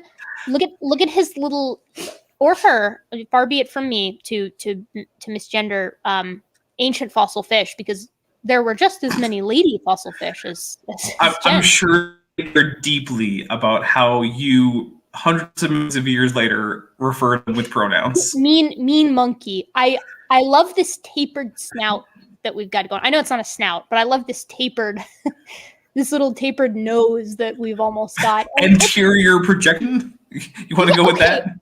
Okay, snout. I take it back. Snout is labeled, so I will take credit. Thank you. Yes, snout. So there for me, go. C tier. I've been won over by the romance scene. I'm easily convinced. You just outed yourself as a Sim fan. That's all that happened. Yeah, I guess I'm a bit of a weeb. I'm also kind of tickled by the fact that when you look up the name, you also get this Yu-Gi-Oh card, which looks to me to be like a horse with a sword face, which is that is what that looks like. It kind of matches what our actual guy looks like, though, in some of these. Nice. This is kind of funny. C tier for me. What do you guys think? See, so I think the only reason I would go C over D is because of that first picture, which is absurdly romantic for no reason, but it doesn't actually have anything to do with the organism as it existed in the past. You're such a so I feel like pessimist. I know. So I feel like I can't take the emotion from that first image and actually apply it to the actual animal. So I'm gonna have to go with D. D. All right, Andrew and DD, you guys are deciding it. I'm gonna go with F tier because it doesn't even have anything really weird for it, like trilateral symmetry. It's boring. Wow. It's boring. Ouch. We're averaging D now. Okay, Andrew, you're either dealing the killing blow or saving this guy. What do you think? I'm gonna. Or is it possible to go halfway between D and C? Because I don't know why, but this guy kind of reminds me of a sturgeon, and sturgeons are pretty cool. Of B and C? Of C and D. Sorry. Okay. I think you have. I feel like you have to pick. Yeah. Okay. Yeah, I'll go D then. Damn! Oh my god! Okay, Oh, Erica, you got wrecked on that one. Sorry, Quillin, you. Listen, I was the first one that said D tier, and then I was won over by you, Dapper. So. Oh, that's fair. But the thing is, you weren't won over by the organism. You were won over by one artist. I'm a hapless romantic. What can I say? My next one is Buthiaspis, who is. Is it shrimp or fish? I picked for a very similar reason to Sacabaspis, which is that this picture specifically right here, this looks like this organism is miserable from the moment it's alive until the second death embraces it. It looks like it's wishing for death. Camper. Yeah, this guy's not a happy camper. I picture the failed Ripley clone towards the end of Alien Resurrection that's just croaking at the Ripley clone, kill me, kill me, and then Ripley just bathes it in flamethrower. This is the face of someone who's not doing well. I think that I can totally see the alien. It just it looks like it has asthma, even though that's almost certainly impossible. Oh my god! It's a total trooper of an organism, but for me, I'm sure it was plenty successful in its day. Yeah, for me, this is a C tier. I really love it, but I honestly, it's pretty average for the aspis. Like a lot of these jawless fish that have the aspis end to them, they're ridiculous looking, and that's what they have going for them. I gotta say, I'm sorry. No, go ahead. I feel like I have to go F because it looks like it wants to die, and anything that wants to die as a species, how do I give it anything? Oh my god, this is its redemption. No. Oh my god. It looks right. Look, like I said, it looks like it's shouting "Kill me" as a Sigourney Weaver. Okay, you get an F for that. Let me let a dog out really fast. I got a dog scratching on the door. So you guys discuss. Yeah, I'm gonna have to say F tier as well because I don't know if anything, Sacabaspis made this guy look a lot less appealing. That's super You- funny to me. You can't beat the king. I mean, Sacabaspis is just it's easily one of the funniest animals that's ever been alive. And you know, if it weren't for monkey, if it weren't for all the amazing monkey that we've got going on, it really would be Sacabaspis for me. You know, Yeah. this box, this swimming box that is just very pleased to be around. But it isn't though. Look at it. It looks like it hates being around. Look, No, look. not this one, Sacabaspis. This guy Oh, sucks. okay. Sorry, I was just about to say Who's this this guy. guy? This guy looks like the Mr. Meeseeks of the Paleozoic, where he's like, God. "Hey, I'm Mr. Meeseeks. Look at me." But if he stays around too much, he's like, "Existence is pain, Jerry." Look at him. Oh my god, he's just whoever drew him Look at- here too. He's just laying on the bottom of the seafloor in abject misery. This guy looks like the kind of thing that would say existence is pain. I I just can't want to believe stop that existing. We have two Yeah, F tiers. Okay, come on, TD. What's your vote? that's an F tier. Oh my god, F tier for F tier it is. That's the first F tier, actually. Okay, I'm Sorry, sorry, dude. Aspis. I tried. All right, who's our last Silurian? Dapper? Oh wait, are we out of? Oh, Yeah, I did do but- slip. Sorry, I'm out of it. This is a Praspis, Praspis, which Oh. is pretty similar, but I think it's a little bit higher just because of like it looks like Dude. it's a little bit more active. Look at the cool little. Are those teeth? I don't know what they are, Dude, but they're neat. I'm so into this guy. I didn't know about this guy, but I'm into this. And I'm also, it looks to me like Pteraspididae seems to have an action figure, which is quite nice. That's really neat. do- yeah, I really do like that. I like this picture of it. I like how armored it is. Mhm. I really like how it's almost got like this cute little tapered upturned nose and compared to like this dude down here. This dude is the Squidward to this guy's SpongeBob, you know? So for me, Pteraspididae is going to be a B tier. I love the Aspis guys. You know that though. I'm biased. Obviously, I'd be okay with B. If people voted C, I wouldn't really complain. I wouldn't. For me, it's one of those things where it's like, look, of the Silurian weird jawless boys, this is pretty cool. But when it comes to weird Silurian jawless boys as a whole, I'm just kind of like, what is wrong with you?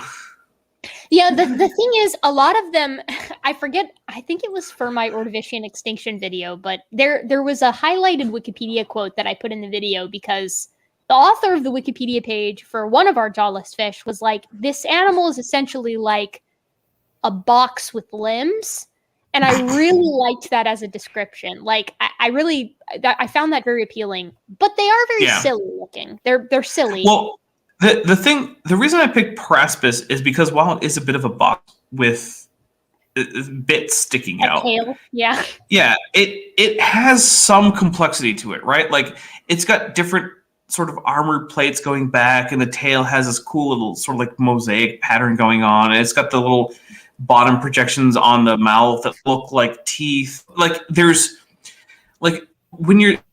It's sort of like if you wanted to do art of this guy, there's something to sink your teeth into, right? There's aspects of this that you can look interesting depending on how you pose it and the lighting, which is unusual for me in terms of Silurian boxfish. This is really what's won me over. This image right here by Lillian Sternus on DeviantArt. Give her a follow. And also, I really like anything that just depicts it as kind of this weird, like tadpole, like a big tadpole. Mm-hmm. So for me, it's B. And Dapper is B, maybe C. What do you think, TD and Andrew? I'm gonna go C. C tier. I'm going with a controversial opinion again. Oh my god. I'm gonna go D tier. And D for tier? Ooh, damn. for the simple reason that although it's cool looking and it has armor, I feel like it wasn't as extravagant or as successful as placoderms, for instance. Placoderms are really cool. I mean, yeah. Oh, let's have an F in the chat for that. Well, All right. that averages our boy at around C tier. I think. Yeah, I'm okay with C. Okay, so that we'll put him in C tier because TD said C, me and Dapper said B, but we do defer to the lower tiers because we've been giving high scores. So yeah. Okay, who's our first member of the Devonian? I've got one. Oh, from Silurian? Devonian. Okay, we'll start with Devonian? you.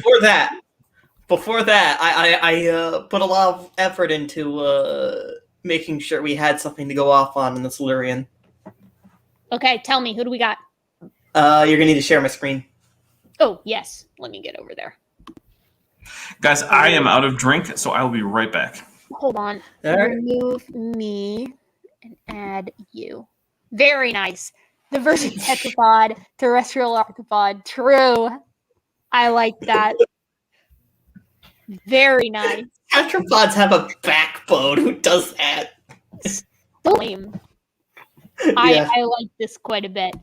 I have very basic Devonian picks, so my Devonian picks are going to be lame. They're very simple Devonian picks.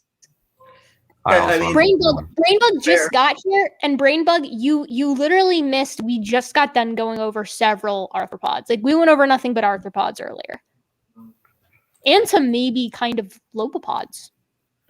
So you missed it. You missed it, BB. We even mentioned you. We were like, oh, Brainbug would know. Yeah. So, I'm sorry. I know that's tragic. All right, I'm gonna go with my next one. And my next one is very. Did T-Delane have one? I was just sharing the meme first. Oh, I got Duh. Sorry, TV. Go ahead. All right, Jacalopterus rennier. Can't pronounce the last part. Oh well, such is life. Yay. Literally a big boy. The biggest. Yeah, the big boys. We do love the big fellas. This is the big one. Yeah. Look at that. Okay. So like this is for the record. I mean, this is a very large eurypterid. Yeah. Look at that. That's just cool. But it's giant. I love how flat he is too. Like look at his flat bod here, and he's got like this bias towards the front too, as many of these eurypterids do, where all of the limbs are just in the front in the carriage, right? The thorax, abdomen. I don't even know. Yeah. Brainbug, tell me, are eurypterids organized in the same way as well, I guess they would have an epistostoma. And what's the other one? Hold on. Spider body labeled. I like how basically the only other member of their genus we know of is just this tiny thing. It's like what, a meter? Talk about lame. The prosoma and the epistosoma. So I guess this would be the prosoma, and this would be the epistosoma in the back. When it comes to eurypterids, we're also getting a telson. So the first 6 or 7 segments after the head are going to be the opistosoma, but then we're going to get into sort of a telson. But because they're not well defined, it's a little bit unclear how that relates to modern arachnids like scorpions. I was just imposing other arachnids on it. I once went to look into telson versus the rest of the body for eurypterids, and I just went to a rabbit hole of nobody knows. Yeah, exactly. So Jacalopterus, of course, as I previously stated, is my highest tier eurypterid because it's the size of a freaking crocodile and it's a scorpionish monster, and I love it, and I've seen it in person. Yeah. Oh, and I really love these guys. I really do. For me, the scariness factor is off the charts. I mean, these guys. If memory serves, it's Jacalopterus for for marine, and then it's Arthropleura, as we said earlier, for terrestrial, as far as biggest arthropods ever that we know of. Yeah. I mean, can you imagine going snorkeling and then finding a Dickinsonia? That would be awesome. I would be right out of there. The thing Yes. is, it's not like Dickinsonia is going to be like, yes, boy, a delicious, delectable mammal, allow me to consume. But they might be like, ooh, what's this? Snip, and then, you've got like a chunk out of you. I don't want to lose a few fingers because the guy was curious. Yeah, and I'm look at this. out on that. I'm out on it. It's got crab claws. It's got crab claws. Yeah, Dickinsonia. It's just a pelagic crab. That's the truth. It's Oh big- my god, Look, you're gonna piss Brainbug off. Brainbug For is me- here, by the way, Dapper. What were we wanting to ask him earlier? Oh, I don't remember either. Sorry, Brainbug. Here's my thing for Dickinsonia. The ridiculous size and horrifyingness makes me want to say Esther, but there isn't actually that much anatomical interestingness compared to other eurypterids, which makes me kind of want to go like A tier, because once you once you get rid of it's huge, it's sort of like, yeah, okay, but it's sort of generically eurypterid, which makes me want to say A tier, which is sort of the average between the two things where I want to go. I feel like Dickinsonia is A tier. So I'm a really big fan of the overall eurypter body plan. I really do like it. Yeah. But I am with you that like it's almost like if you could take Megalograptus's kind of Calicera pedipalp type structures up front and put them on Dickinsonia, you've got that was tier. eurypterid. You've got beautiful. I'm eurypterid. perfectly fine with A tier. I'd go A tier. I'm cool with that. Yeah. Rational? A tier. Yeah, I agree with A tier. But Okay, I would disagree on Megalograptus arms on it. I don't think that's as cool. Really? You think that the big inserts are better?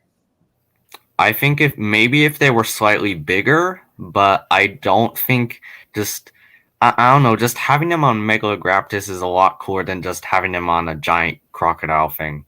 What about both? Actually, one way you can make Dickinsonia even cooler is put big legs in it and just have it on the ground as a giant lobster scorpion. I'm horrified. We've already got Arthropleura for that. Yeah. Yeah. Which I assume is coming up because I assume that's one of Erica's picks. Yes, Arthropleura is one of mine. In fact, we can just go right into that since Brainbug was literally in here. Dapper, you missed it. He was in here saying, "Oh, is this vertebrate biased?" As if we were biased towards vertebrates. Oh my goodness, we've had 2 vertebrates out of 7 or was it 8 or 9 things? I don't know. We've had barely any vertebrates. It's been mostly arthropods and stem arthropods. I was totally offended. So here's the thing with Arthropleura. This is a massive myriapod. This guy is huge. This is like a small living train, and I'm only just now appreciating the fact that this guy might have been capable of doing this rearing up, which is abjectly horrifying. Well, it's absolutely horrifying, but it was probably herbivore, so it probably wasn't actually a threat to you. So that's the thing, though. I know many modern arthropods are not threats to me either, but there's still a fear factor there. I love them, I'll interact with them and touch them and things like that, but there's always a little twinge in the back of my brain that's like, if this thing was bigger, it would kill you mercilessly and painfully. Yeah, I can see that. Yeah. So I'm really big on them, though. I think they're adorable. Honestly, this one's cute. Look at its face. But I'm also really scared of it. I gotta say, hold on. There's that guy with a model there, top left. Top left. This one? Oh wait, I know the one you're talking about. No, for the left, but yeah, this guy. Okay, so from what I remember, this is a bit from Walking with Monsters, and in large part because of nostalgia, I like to give Arthropleura a high rating because I remember watching as I don't even know how old I was when that came out, but I guess since I'm 150 million years old, I wasn't much younger than I am. But I still remember it back when I was younger, but not much younger.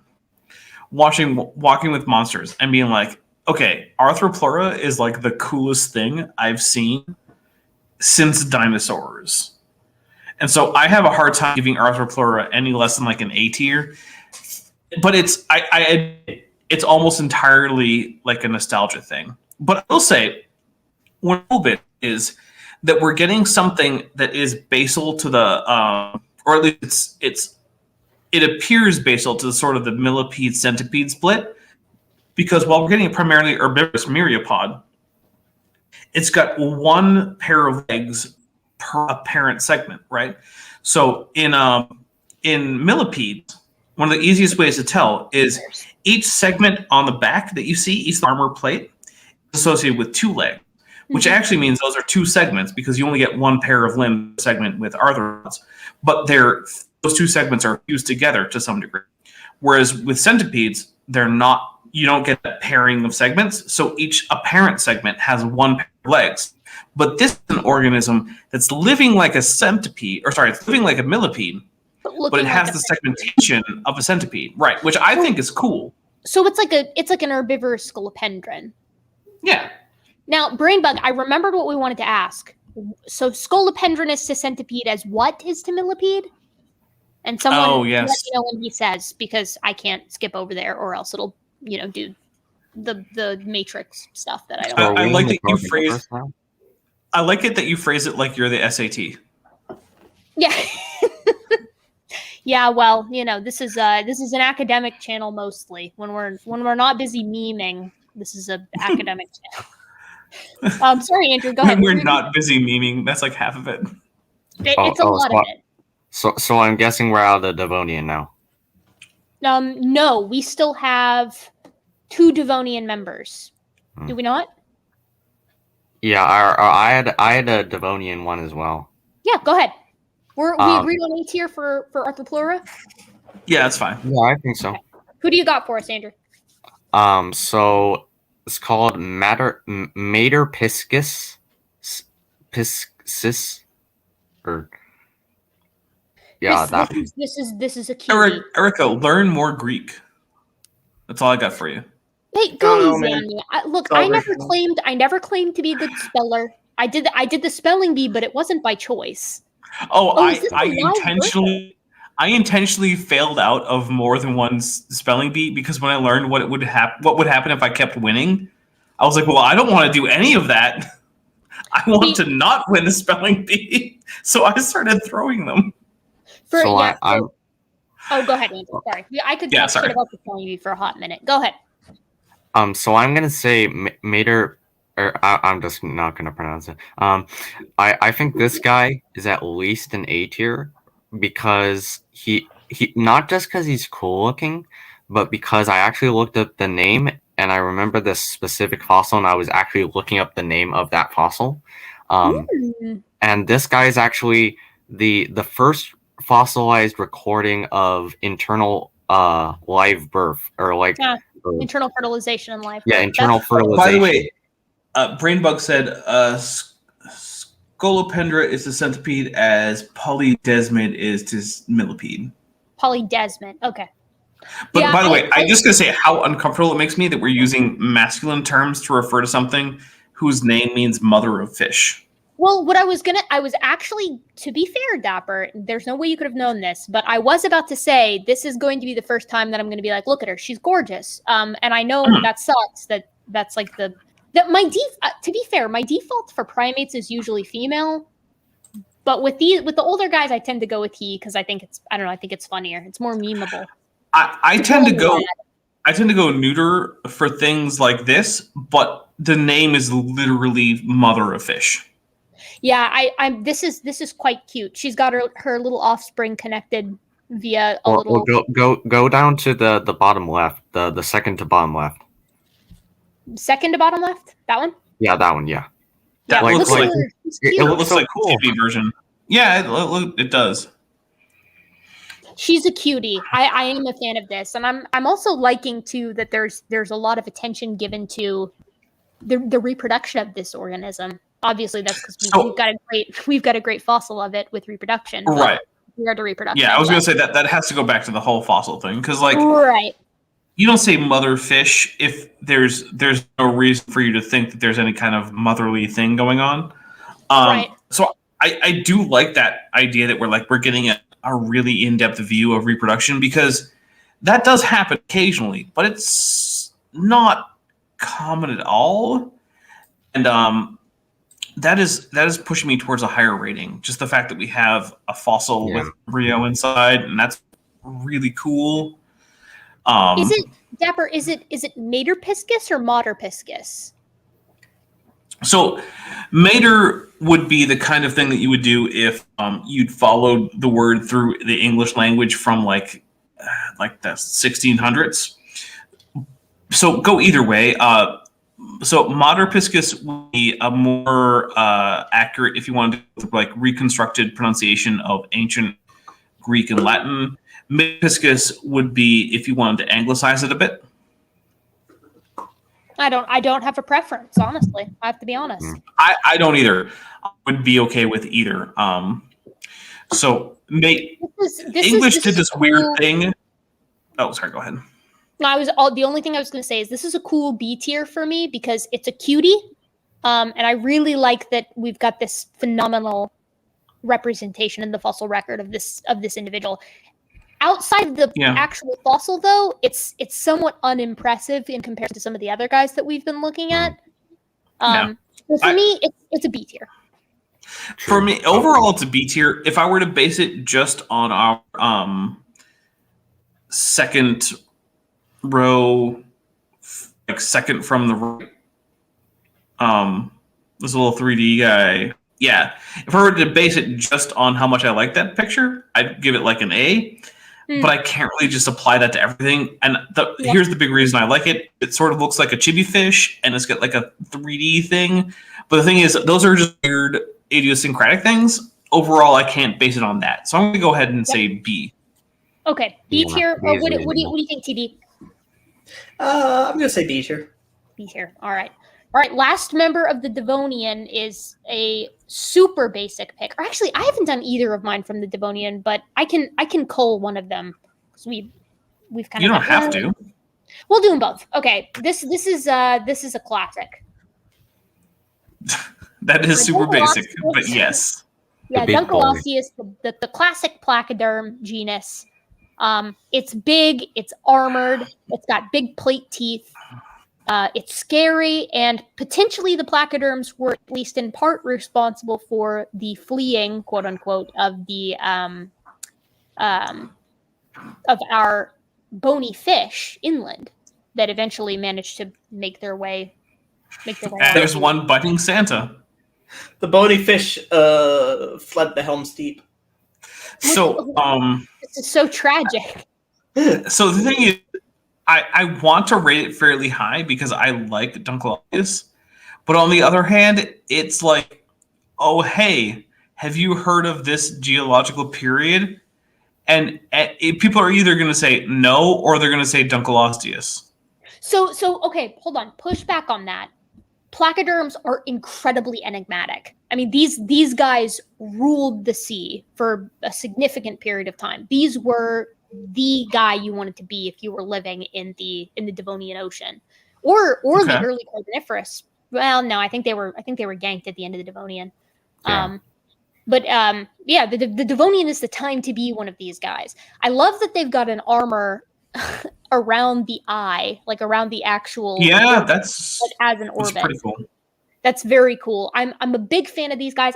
We kind of owe them thanks for scaring Eusthenopteron inland, which is kind of funny. That it might have been this opportunistic coastal migration, in order to because frankly I would be quite scared of these guys too.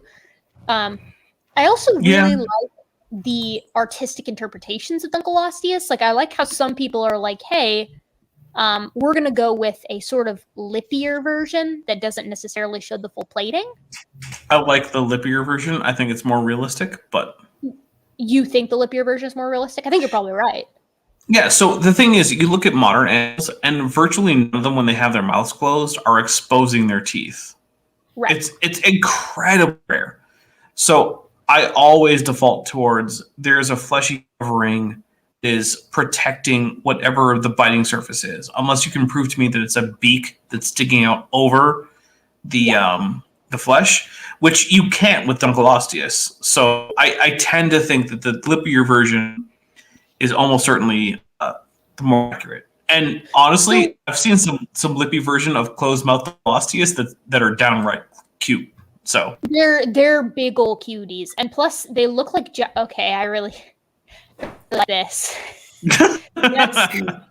That's horrifying, but I really do like that. Also, why is the eye so big? Look at that! Like, you remember what you were talking about the bony covering of the eye?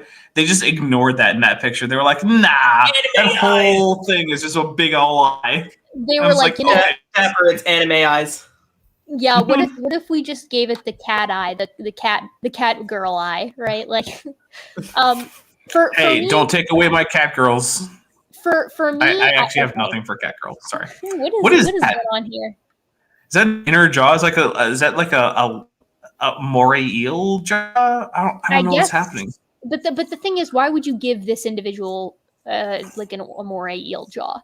For me, though, I want to be very clear. Dunkleosteus is to me, it's ridiculously enigmatic. It's cool looking. It's like a classic prehistoric animal.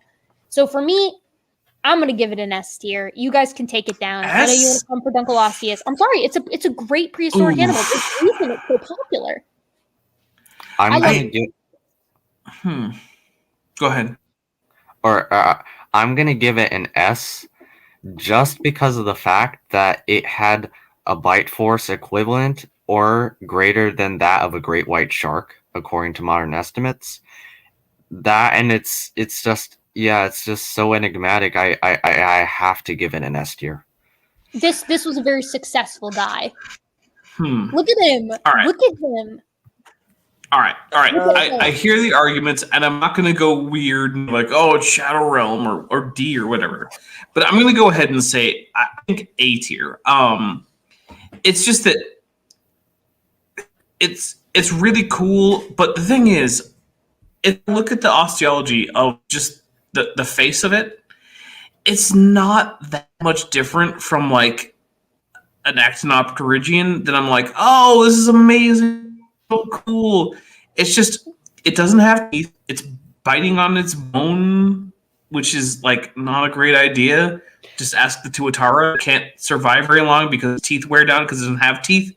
It has bone projections. It's a bad idea. You're forgetting, like, in my opinion, you're downplaying just how successful this group was. The placoderms were like the guys, the girls, we'll say. I mean, did they make it? Okay.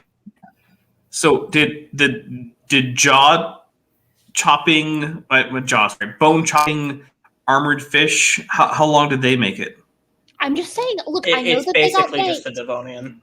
I know they got ganked, but I gotta say, like the fact that you're taking over the Devonian for that entire geologic period, all you find as far as apex predators go in the sea is placoderms. You can't say the same for today, or really any other geologic period.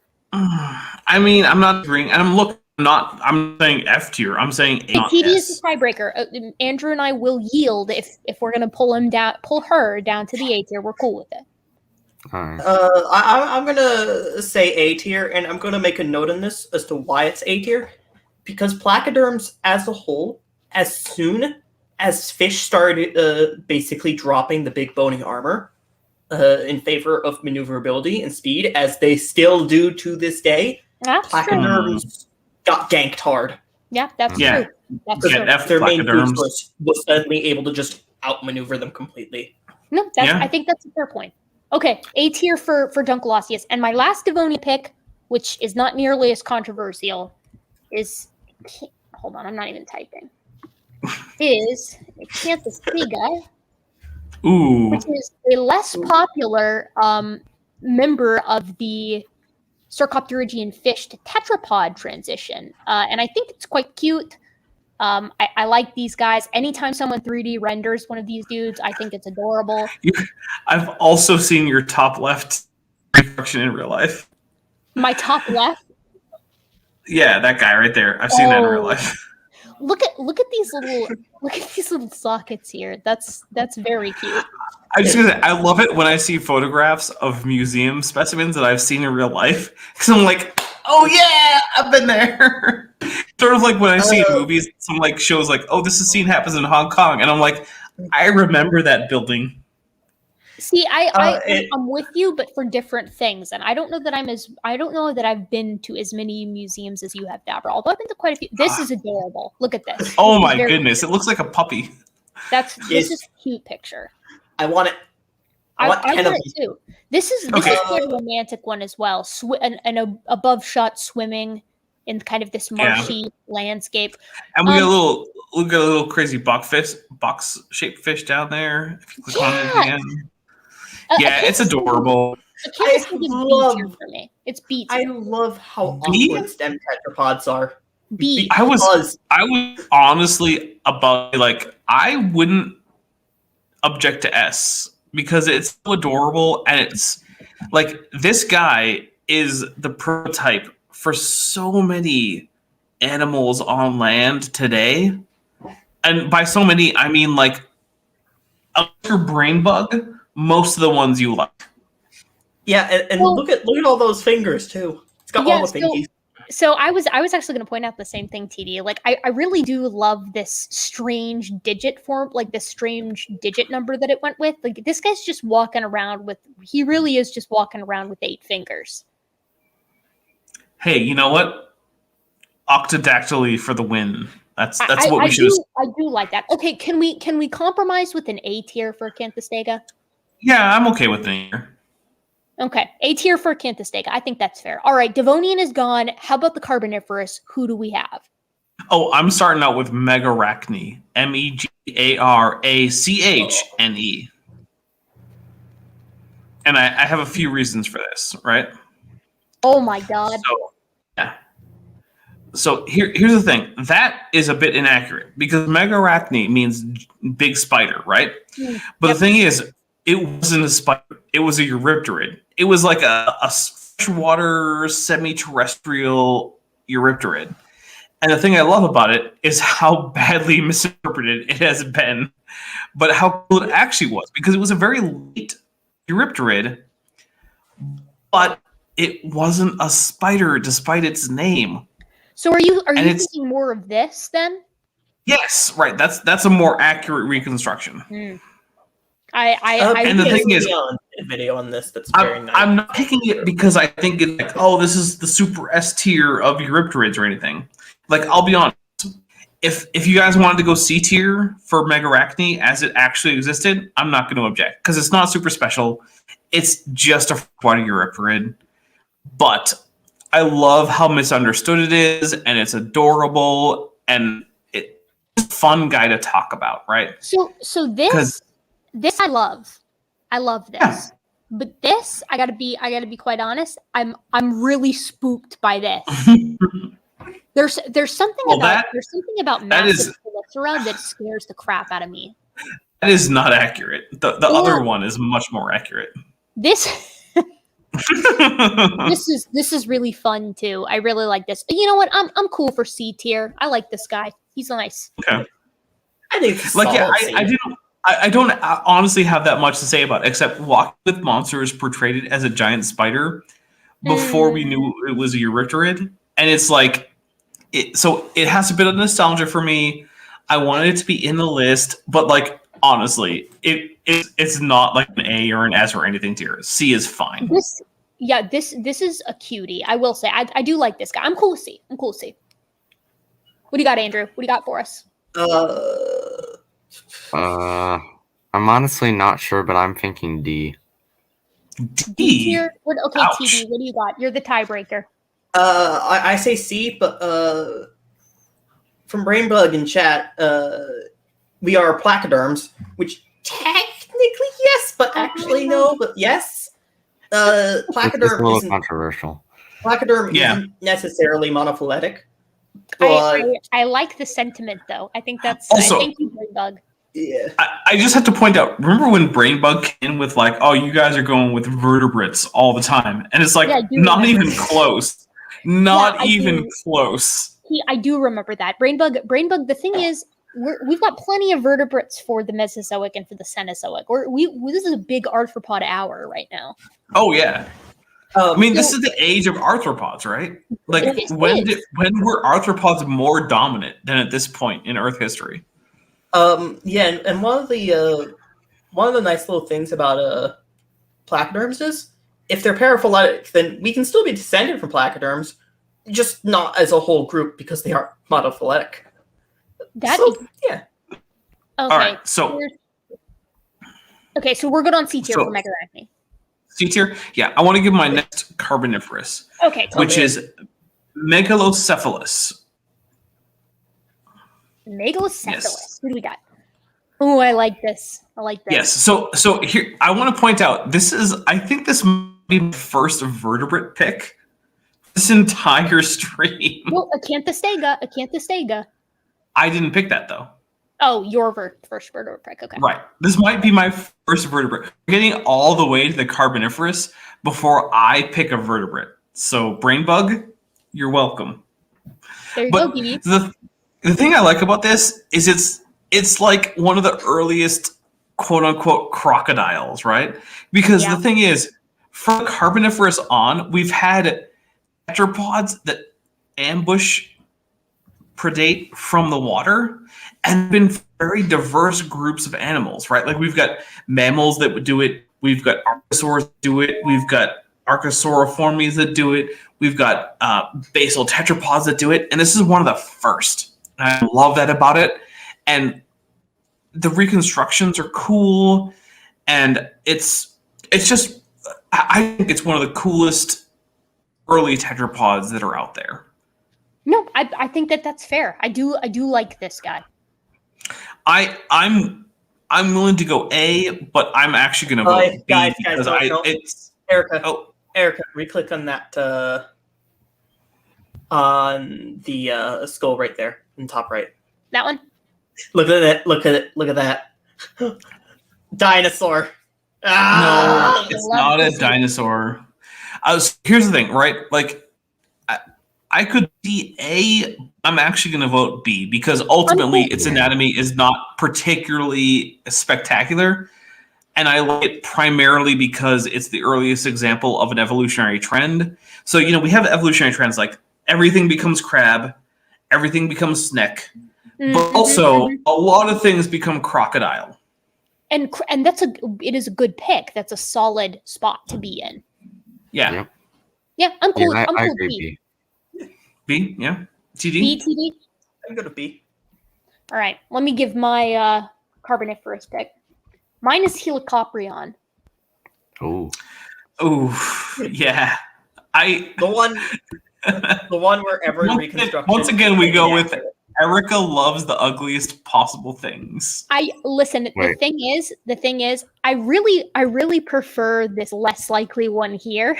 The bottom lip curls under and is just covered with teeth. But I'm also partial to the literal buzzsaw of the mandible on the bottom. I love Helicoprion. I think it's so funny. I really like this too, where they were like, maybe it's the snout, maybe it's on the fin, maybe it's on the tail. For me, Helicoprion is an easy B tier. I think it's fun. I love all of the different interpretations of it. It's just a really silly looking animal. And I really like this too. There's some classic paleo art for you guys. You love to see. You really do love to see it. This one's good too. It's just in the chat, Fernando Katakai said, "Crocus, snake, crab, the real Holy Trinity." The real. May they bless us. The thing is, like, conversion evolution wise, yeah. This one is weird for me because I love how weird it is because it's just like what is going on? But the other thing is like the fact that we don't actually have a great reconstruction, even though like sort of the top left and the one under it is the most likely. Right. Like,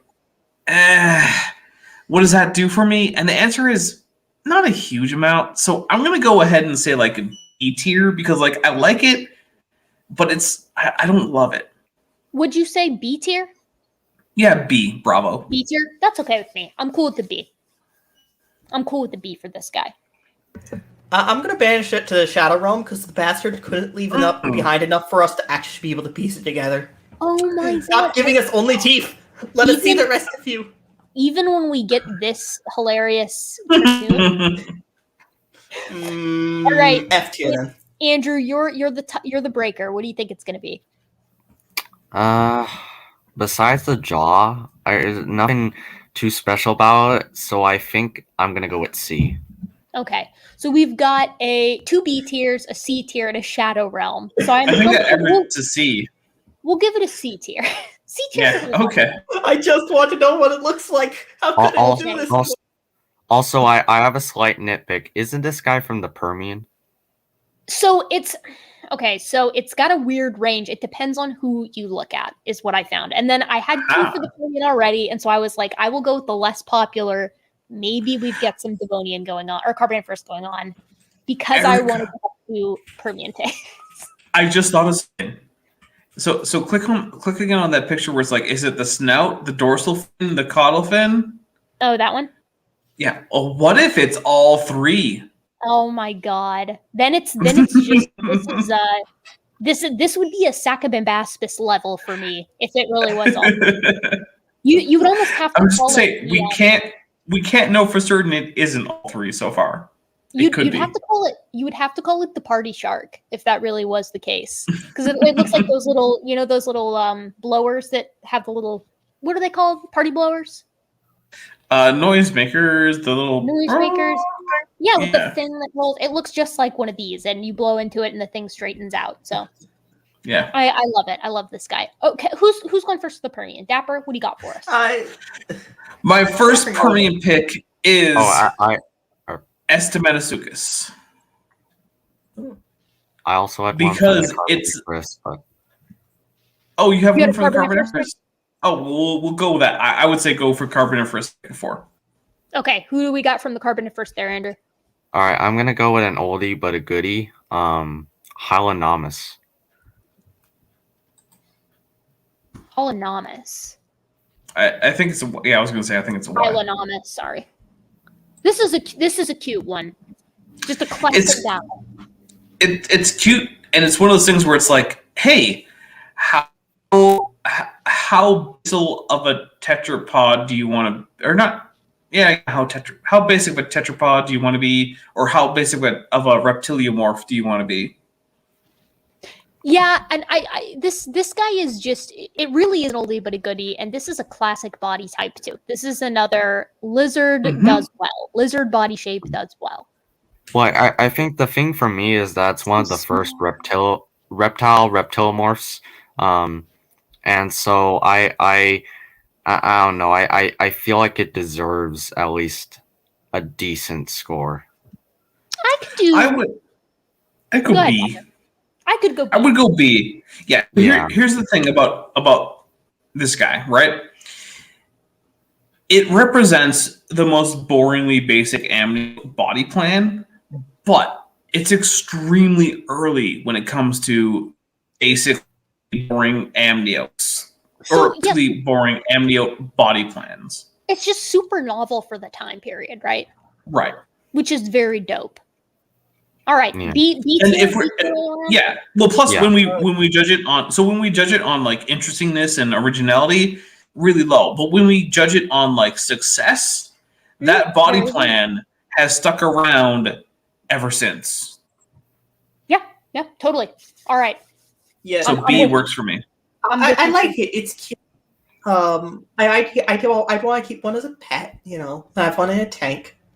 Is there anything special, like interestingly visual? No, but it's the primogenitor to most of the tetrapod diversity. So yeah, Well, here's the thing, T. Delane. This body plan is so basic that like you could put it in your glass tank, for instance, and you can invite people over, and they'd think it was a lizard, but it's not a lizard. No, it's not. Lizards didn't. If I remember correctly, lizards didn't evolve until like late Jurassic or something. Like they're way later than people think. I think it was late Triassic actually, from what I've seen, but I may be wrong. I thought it was later, but I'd have to double check. Man, I wish we had just some amniotes, just basal amniotes still. Well, do we want to go to the Permian?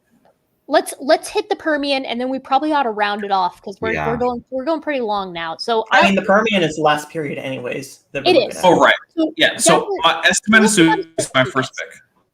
So Estemenasuchus is my pick primarily because it's basically a Permian pig with the ugliest face you can imagine.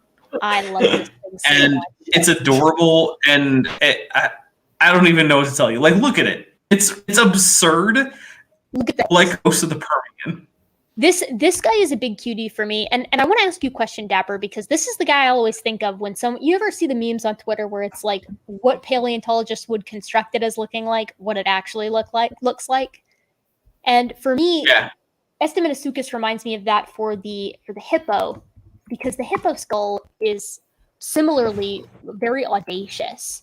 You've got these big, insane tusks, like just a massive amount of large teeth, as well as these huge anchoring points all along the jaw, on the ramus of the jaw.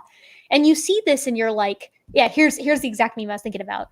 The skull, how Alien would reconstruct the animal. And so my question is, for Estemenasuchus, is there any reason to think that some of these protrusions would have been like anchor points for muscles? And actually it's a very puffy, very fat animal. So the thing is, so go back to the hippo skull, right? So if you look at the anchor points, like we have the masseter and various other actual anchor points, and from the standpoint of looking at modern artiodactyls, yes, we have good reason to say that this skull should not be reconstructed in that weird shrink-wrapped, fang, pokey-outy way, right? But if we go back to Estemenasuchus and if we look at a skull of it, which you might have to scroll a little bit to find. Yeah, up a little bit. There's in the middle there. There's a skull. Oh, duh, I missed it. Yeah. So if we look at that, those don't look like anchor points. They really do look like strange projections that are coming off. They like, it's hard to imagine where you could anchor a muscle off of that would lead to a useful articulation point for a muscle. And we have good articulation points otherwise because, it's a synapsid. So we have the postorbital fenestra that's actually anchoring muscles to the outside of the lower jaw. So it really does look like those are probably weird display projections. Probably not common projections, right? Because they're pretty short and stubby. So it's probably a sexual selection thing. Basically, chicks like horns. Dapper, for RGM Truth in the chat, this is a therapsid, correct? So that's a good question. I don't honestly remember, and I feel like I would remember, except that I'm on like drink large, 5. early omnivorous therapsid. Yeah. There you go. So yeah, it's a therapsid. Yay. Honestly, look, guys, I'm like 5 drinks in to rum, so I have to forgive me. Did you guys know? Did you guys know that lots of therapsids are therapists? So A tier works for me. Yeah, actually, that's roughly where I would put it. We don't know as much as I would like. Like, are those sexually selected horns? They serve a practical purpose. I don't know. Just how upright did it walk? Splayed out limbs. Knowing the nature of the sexual dimorphism is unfortunately very limited to sample size. Depending on how many of these things we'll end up finding is going to tell us whether or not we're seeing sexual dimorphism or not. Well, the other thing is, it could also be a not like it. it's not a hard and fast rule that sexual selection has to be sexually dimorphic, right? So you could have a situation where both males and females end up carrying the same genes that determine things like horn size. So one sex is being picky about horn size, and it just happens to affect both. The limiting factor there is they can't affect the opposite sex to the point of it being detrimental. Right. So in primatology, the hypothesis behind that is called correlated response. So it's basically this idea that whatever trait is being selected for is autosomal. And so regardless of which sex is experiencing the selection, it's going to pop up in both. So the selection for the males sees an equivalent selection in the females and vice versa, which is a really interesting phenomenon. So, cool. I'm saying A. What do you guys think? I'm okay with A. I wouldn't complain about B, though. I'm going to go with A because it's so weird looking and I love it. I just love it. It's weird. I love this. Although it's weird looking, I'm going to go with B. Okay. So 2B. Okay, so 2 B's, 2 A's. We've deferred to B's. Who else is going to be voting B? Dapper said he deferred to a B. Well, I said I wouldn't complain about B, but I would vote A. Oh, okay. So then A tier for this guy. Cool. All right. My other Permian pick was Gorgonops. Gorgonops, which is super basic, but this is an easy S tier for me. Sorry. Dapper's a basic bitch, but hey, that's life. I mean, look, I'm not gonna to pretend that this isn't the most basic bitch Therapsid that you're gonna pick for the Permian, but that reconstruction in particular that Erica just highlighted, I love it because the thing is, it's for this one. The one you just had, you changed it. That one, yeah. The reason I love that is because it emphasizes just how close these guys are to mammals. And here's the thing. It takes a pretty well-trained eye to look at the skeleton of this guy and say, no, that's not a mammal. There are very few things. Like, you look at the exact shape of, like, okay, so you've got this one post-orbital fenestra, right? And it isn't quite a zygomatic arch. So no, it's not technically a mammal. Or you look at the skeleton, and you're like, well, it does have dorsal as opposed to thoracic and lumbar vertebrae, so I guess it's not technically a mammal. But you show this thing to anyone who doesn't know enough about comparative anatomy to make those fine distinctions, and they're going to be like, well, it looks like a cat or like a weird dog monster. You get the cool sprawling stance that's pretty typical, but you also have heterodontia, which is really, really cool. Extreme heterodont condition. Which is Can I just say, people often think of the biggest of the big Gorgonops, but there are tons of small ones too. True. To which I say, I would probably treat a small Gorgonops like a small hairless dog and just carry it around. Well, the thing is, we don't even know if it's hairless. It might have been completely furry. Yeah, because we have early Permian coprolites with fur, so but we don't know where that appears. So Gorgonops might have been as furry as any cat or dog. Yeah, my personal opinion on that matter is that hair is not intrinsic to Mammalia, but rather one of its parent groups in Therapsida. Well, that's almost certainly true. At the very least, though, with the Gorgonopsids, there's heavy pitting right next to the nasal bone. Whiskers. Or to the nasal opening. So it's looking like this pitting occurred thanks to the presence of like neurons for basically tactile sensory information from whiskers. I mean, whiskers, yeah, which in and of itself is kind of adorable, also kind of horrifying because it's an extreme adaptation to predation. So, I would also like to make note of how the Gorgonopsid body plan kind of thing, that is very kind of ursid-felid kind of mix, is very prevalent later on in mammal predators. Yep. So this kind of basic predatory Therapsid body plan did not go extinct with every other Therapsid. It's still here. Yes, like direct descendants, no. But convergence, there's a strong convergence on this whole idea.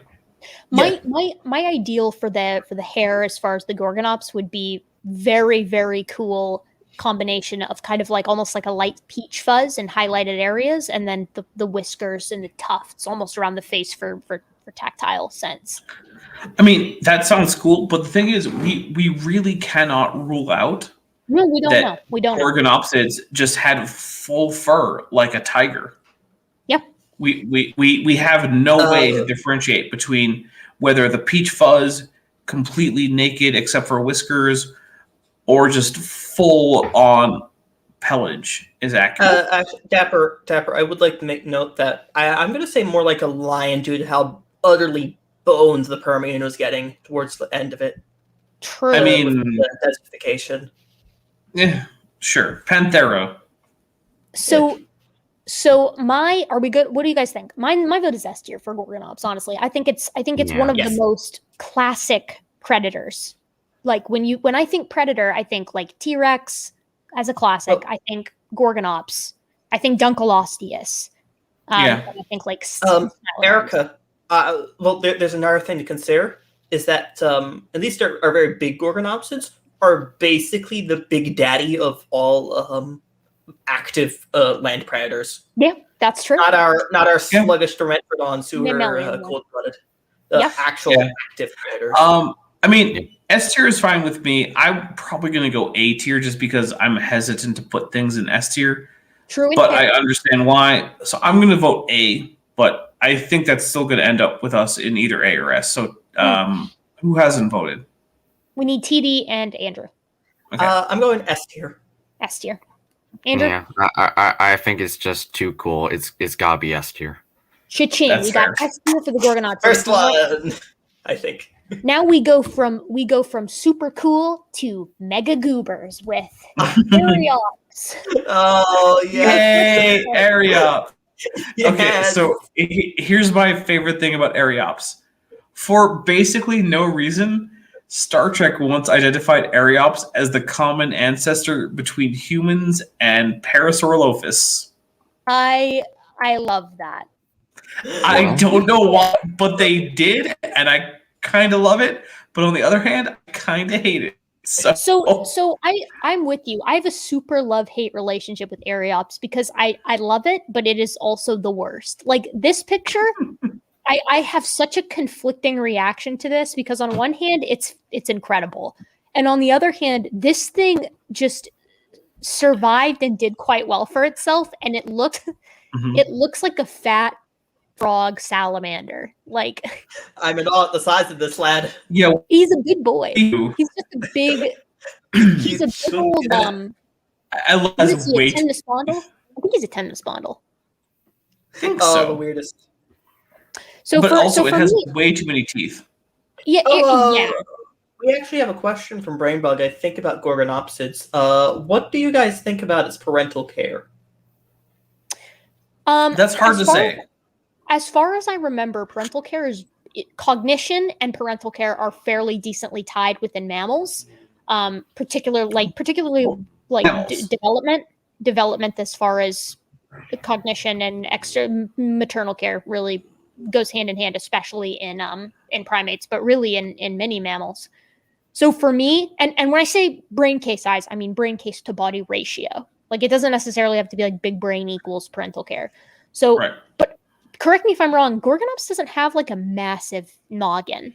Like it's not terribly. Small. It's bigger than a lot of earlier amniotes, but it's not that big. The real question is, where does things like milk production happen on the synapsid line? And we don't have a good answer for that.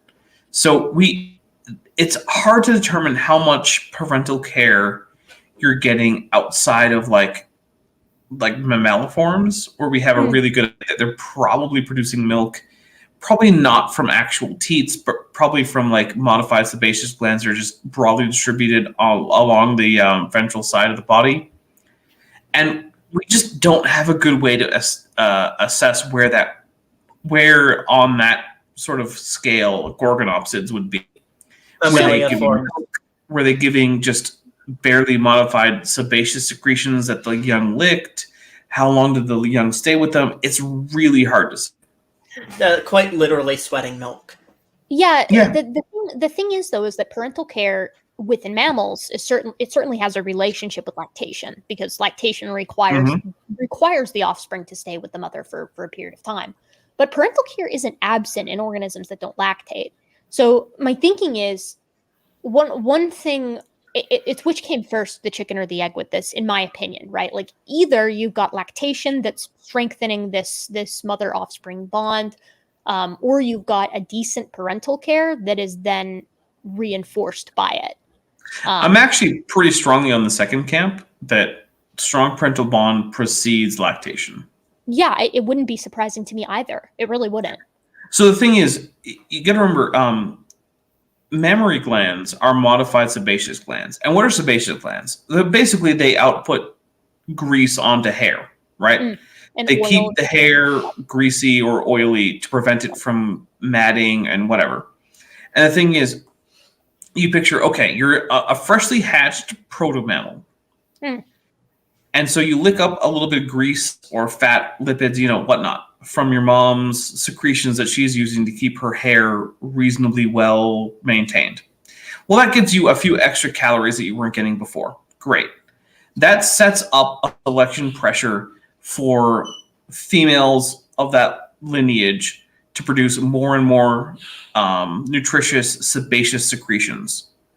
And it also, once that pressure is there, it also creates a pressure to differentiate sebaceous secretions from on one side of the body to the other, right? Because if your young are primarily licking up sebaceous secretions from your ventral side, well, okay, that's fine. You can mix them with water and casein and whatever. But on your dorsal side, you still want to be protected from the environment. So you keep up your sort of basal sebaceous secretions. So I think it's much more likely that we start off with parental care and then later on comes lactation. I tend to agree too, because parental care is one of those things that as organisms get bigger, they tend to take, especially with organisms that are hatching either very large eggs or they are giving live birth, there tends to be in terrestrial animals a heavier parental investment as organisms get bigger. This is even seen in crocodilians. Like crocodilians have a level of parental care not seen in other organisms, like of kind of close to except other archosaurs, because birds have a similar amount of parental care. Right. I guess I was incorrectly thinking like testudines and squamates and stuff like that. But there is a size. There's a precedent in Archosauria that at least there's extremely basic parental care in the group. But other reptiles, not so much. You rarely find mammals that don't engage in some kind of parental care too, which potentially to me suggests that this is something that appears quite early, because it's ubiquitous, and the second it takes hold, it's ridiculously successful, because obviously offspring that's left from its parent has absolutely nothing to go off of other than instinct. But if you stick around mom, you pick up what she's doing. You learn from mom. And that's also, interestingly enough, sets off a selection for high cognition in mammals when compared to, and in birds, when compared to other organisms that don't have as high of a parental care. Which explains why both birds and mammals have manifested absurdly high levels of cognition when you get to like corvids and hominids. Yep. And cetaceans. And cetaceans. Same thing. Same situation. Yeah, it's interesting. Boy, this evolution thing kind of makes sense, doesn't it? Weird. Eryops for me. Oh, sorry. Go ahead. This guy's solid C tier for me. This guy's just a big old C tier.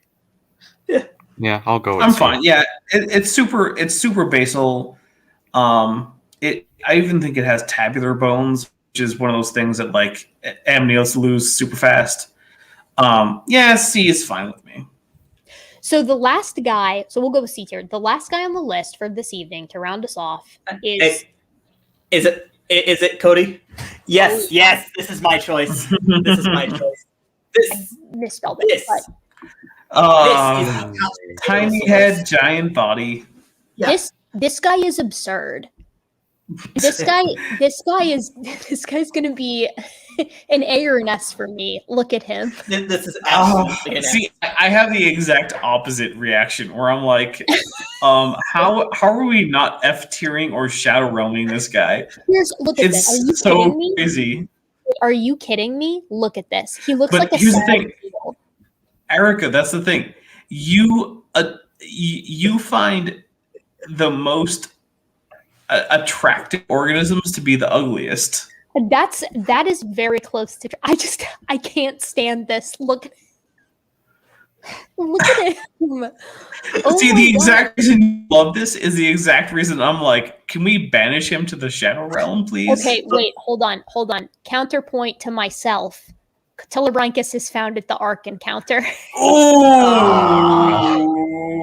that's at least an F tier. Yeah, that's a really big negatory for me. I really don't like that.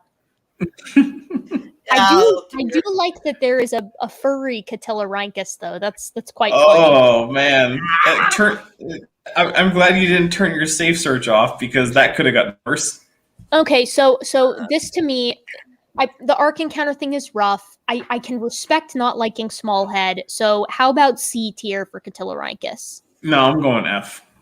F? Okay, it's up to the rest of you guys. You tell me. What are we doing? I'm gonna go with either C or D.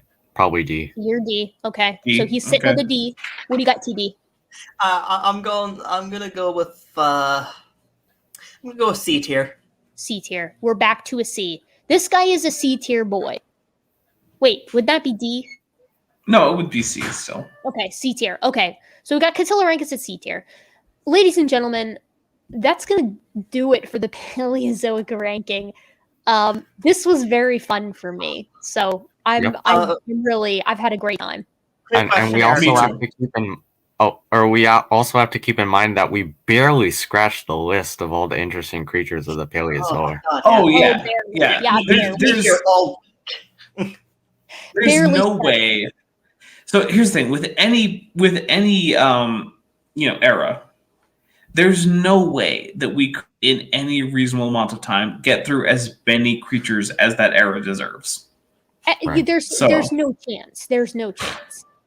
Now, here's my proposal, and it is that on the 30th, a week from today, as far as my time zone goes, so next Thursday, on my channel, we do a YouTube creationist tier list. Yeah. Because we've been thinking about this ever since we did the professional creationist tier list. What was that, like 3 months ago? Yeah, and that was a very fun tier list. It was. So, unless there's a big problem, join me on my channel on next Tuesday. We're gonna preempt Kent with Bent. No Kent with Bent that week. Instead, we're gonna do YouTube creationist tier list, and I say that we toss in Venom Fang X because he was a YouTube creationist. We're going that far back? Wow. Well, look, he's at least as far back as Neffy, and we're gonna put Neffy in, right? That's the truth. So Kent with Bent next week, cancelled. Yes, it is cancelled. But also, happy Empire Day, everyone. Yeah. What judge? Erica, I have a final thought. So when is this tier list going to be completed of actual pictures on a tier board? Oh my God, I know. The thing is, we didn't have ahead of time. We had Dapper's list, but I thought Jackson was coming, and so I didn't have my list, and I didn't have his. So I didn't make a tier list. When it comes to YouTube creationists, I will make sure to have a picture and a tier board, and we'll have that. I'm so excited! Yeah, we need to come up with our own perfect list for that. I'm very excited, guys. If you enjoyed this video, whatever, like, comment, subscribe, and subscribe to all the folks here. And additionally, if you have any creatures that you wish we had covered and want to give a ranking to, feel free to comment them. That would be a great thing to do for the whole algorithm. And that's all I've got. You guys want to say anything before we end? I'd just like to say, for anyone watching, evolution isn't amazing, isn't it? Mm-hmm. Yeah. My last thing is, if you don't like, comment, and subscribe on this video, then Catillorhynchus is going to come and eat you very, very slowly from the toes up. Either that or our Lord and Savior Sacabaspis. Yes. One of them will eat you from one extremity to the other very slowly. Okay, my gentle and modern apes, take care. And we'll see you around. I got a final thought. Final thought. Shoot. Go go to Jackson Wheat's most recent video. Call him a dork brewer because he is. That is He's all. absent. Yeah, he'll love that. Oh, and tomorrow there will be a premiere on this channel as well on how dinosaur gastroliths preclude young Earth creationism. It's going to be very fun. Yay! All right, guys. See you later. Ending Peace. broadcast now.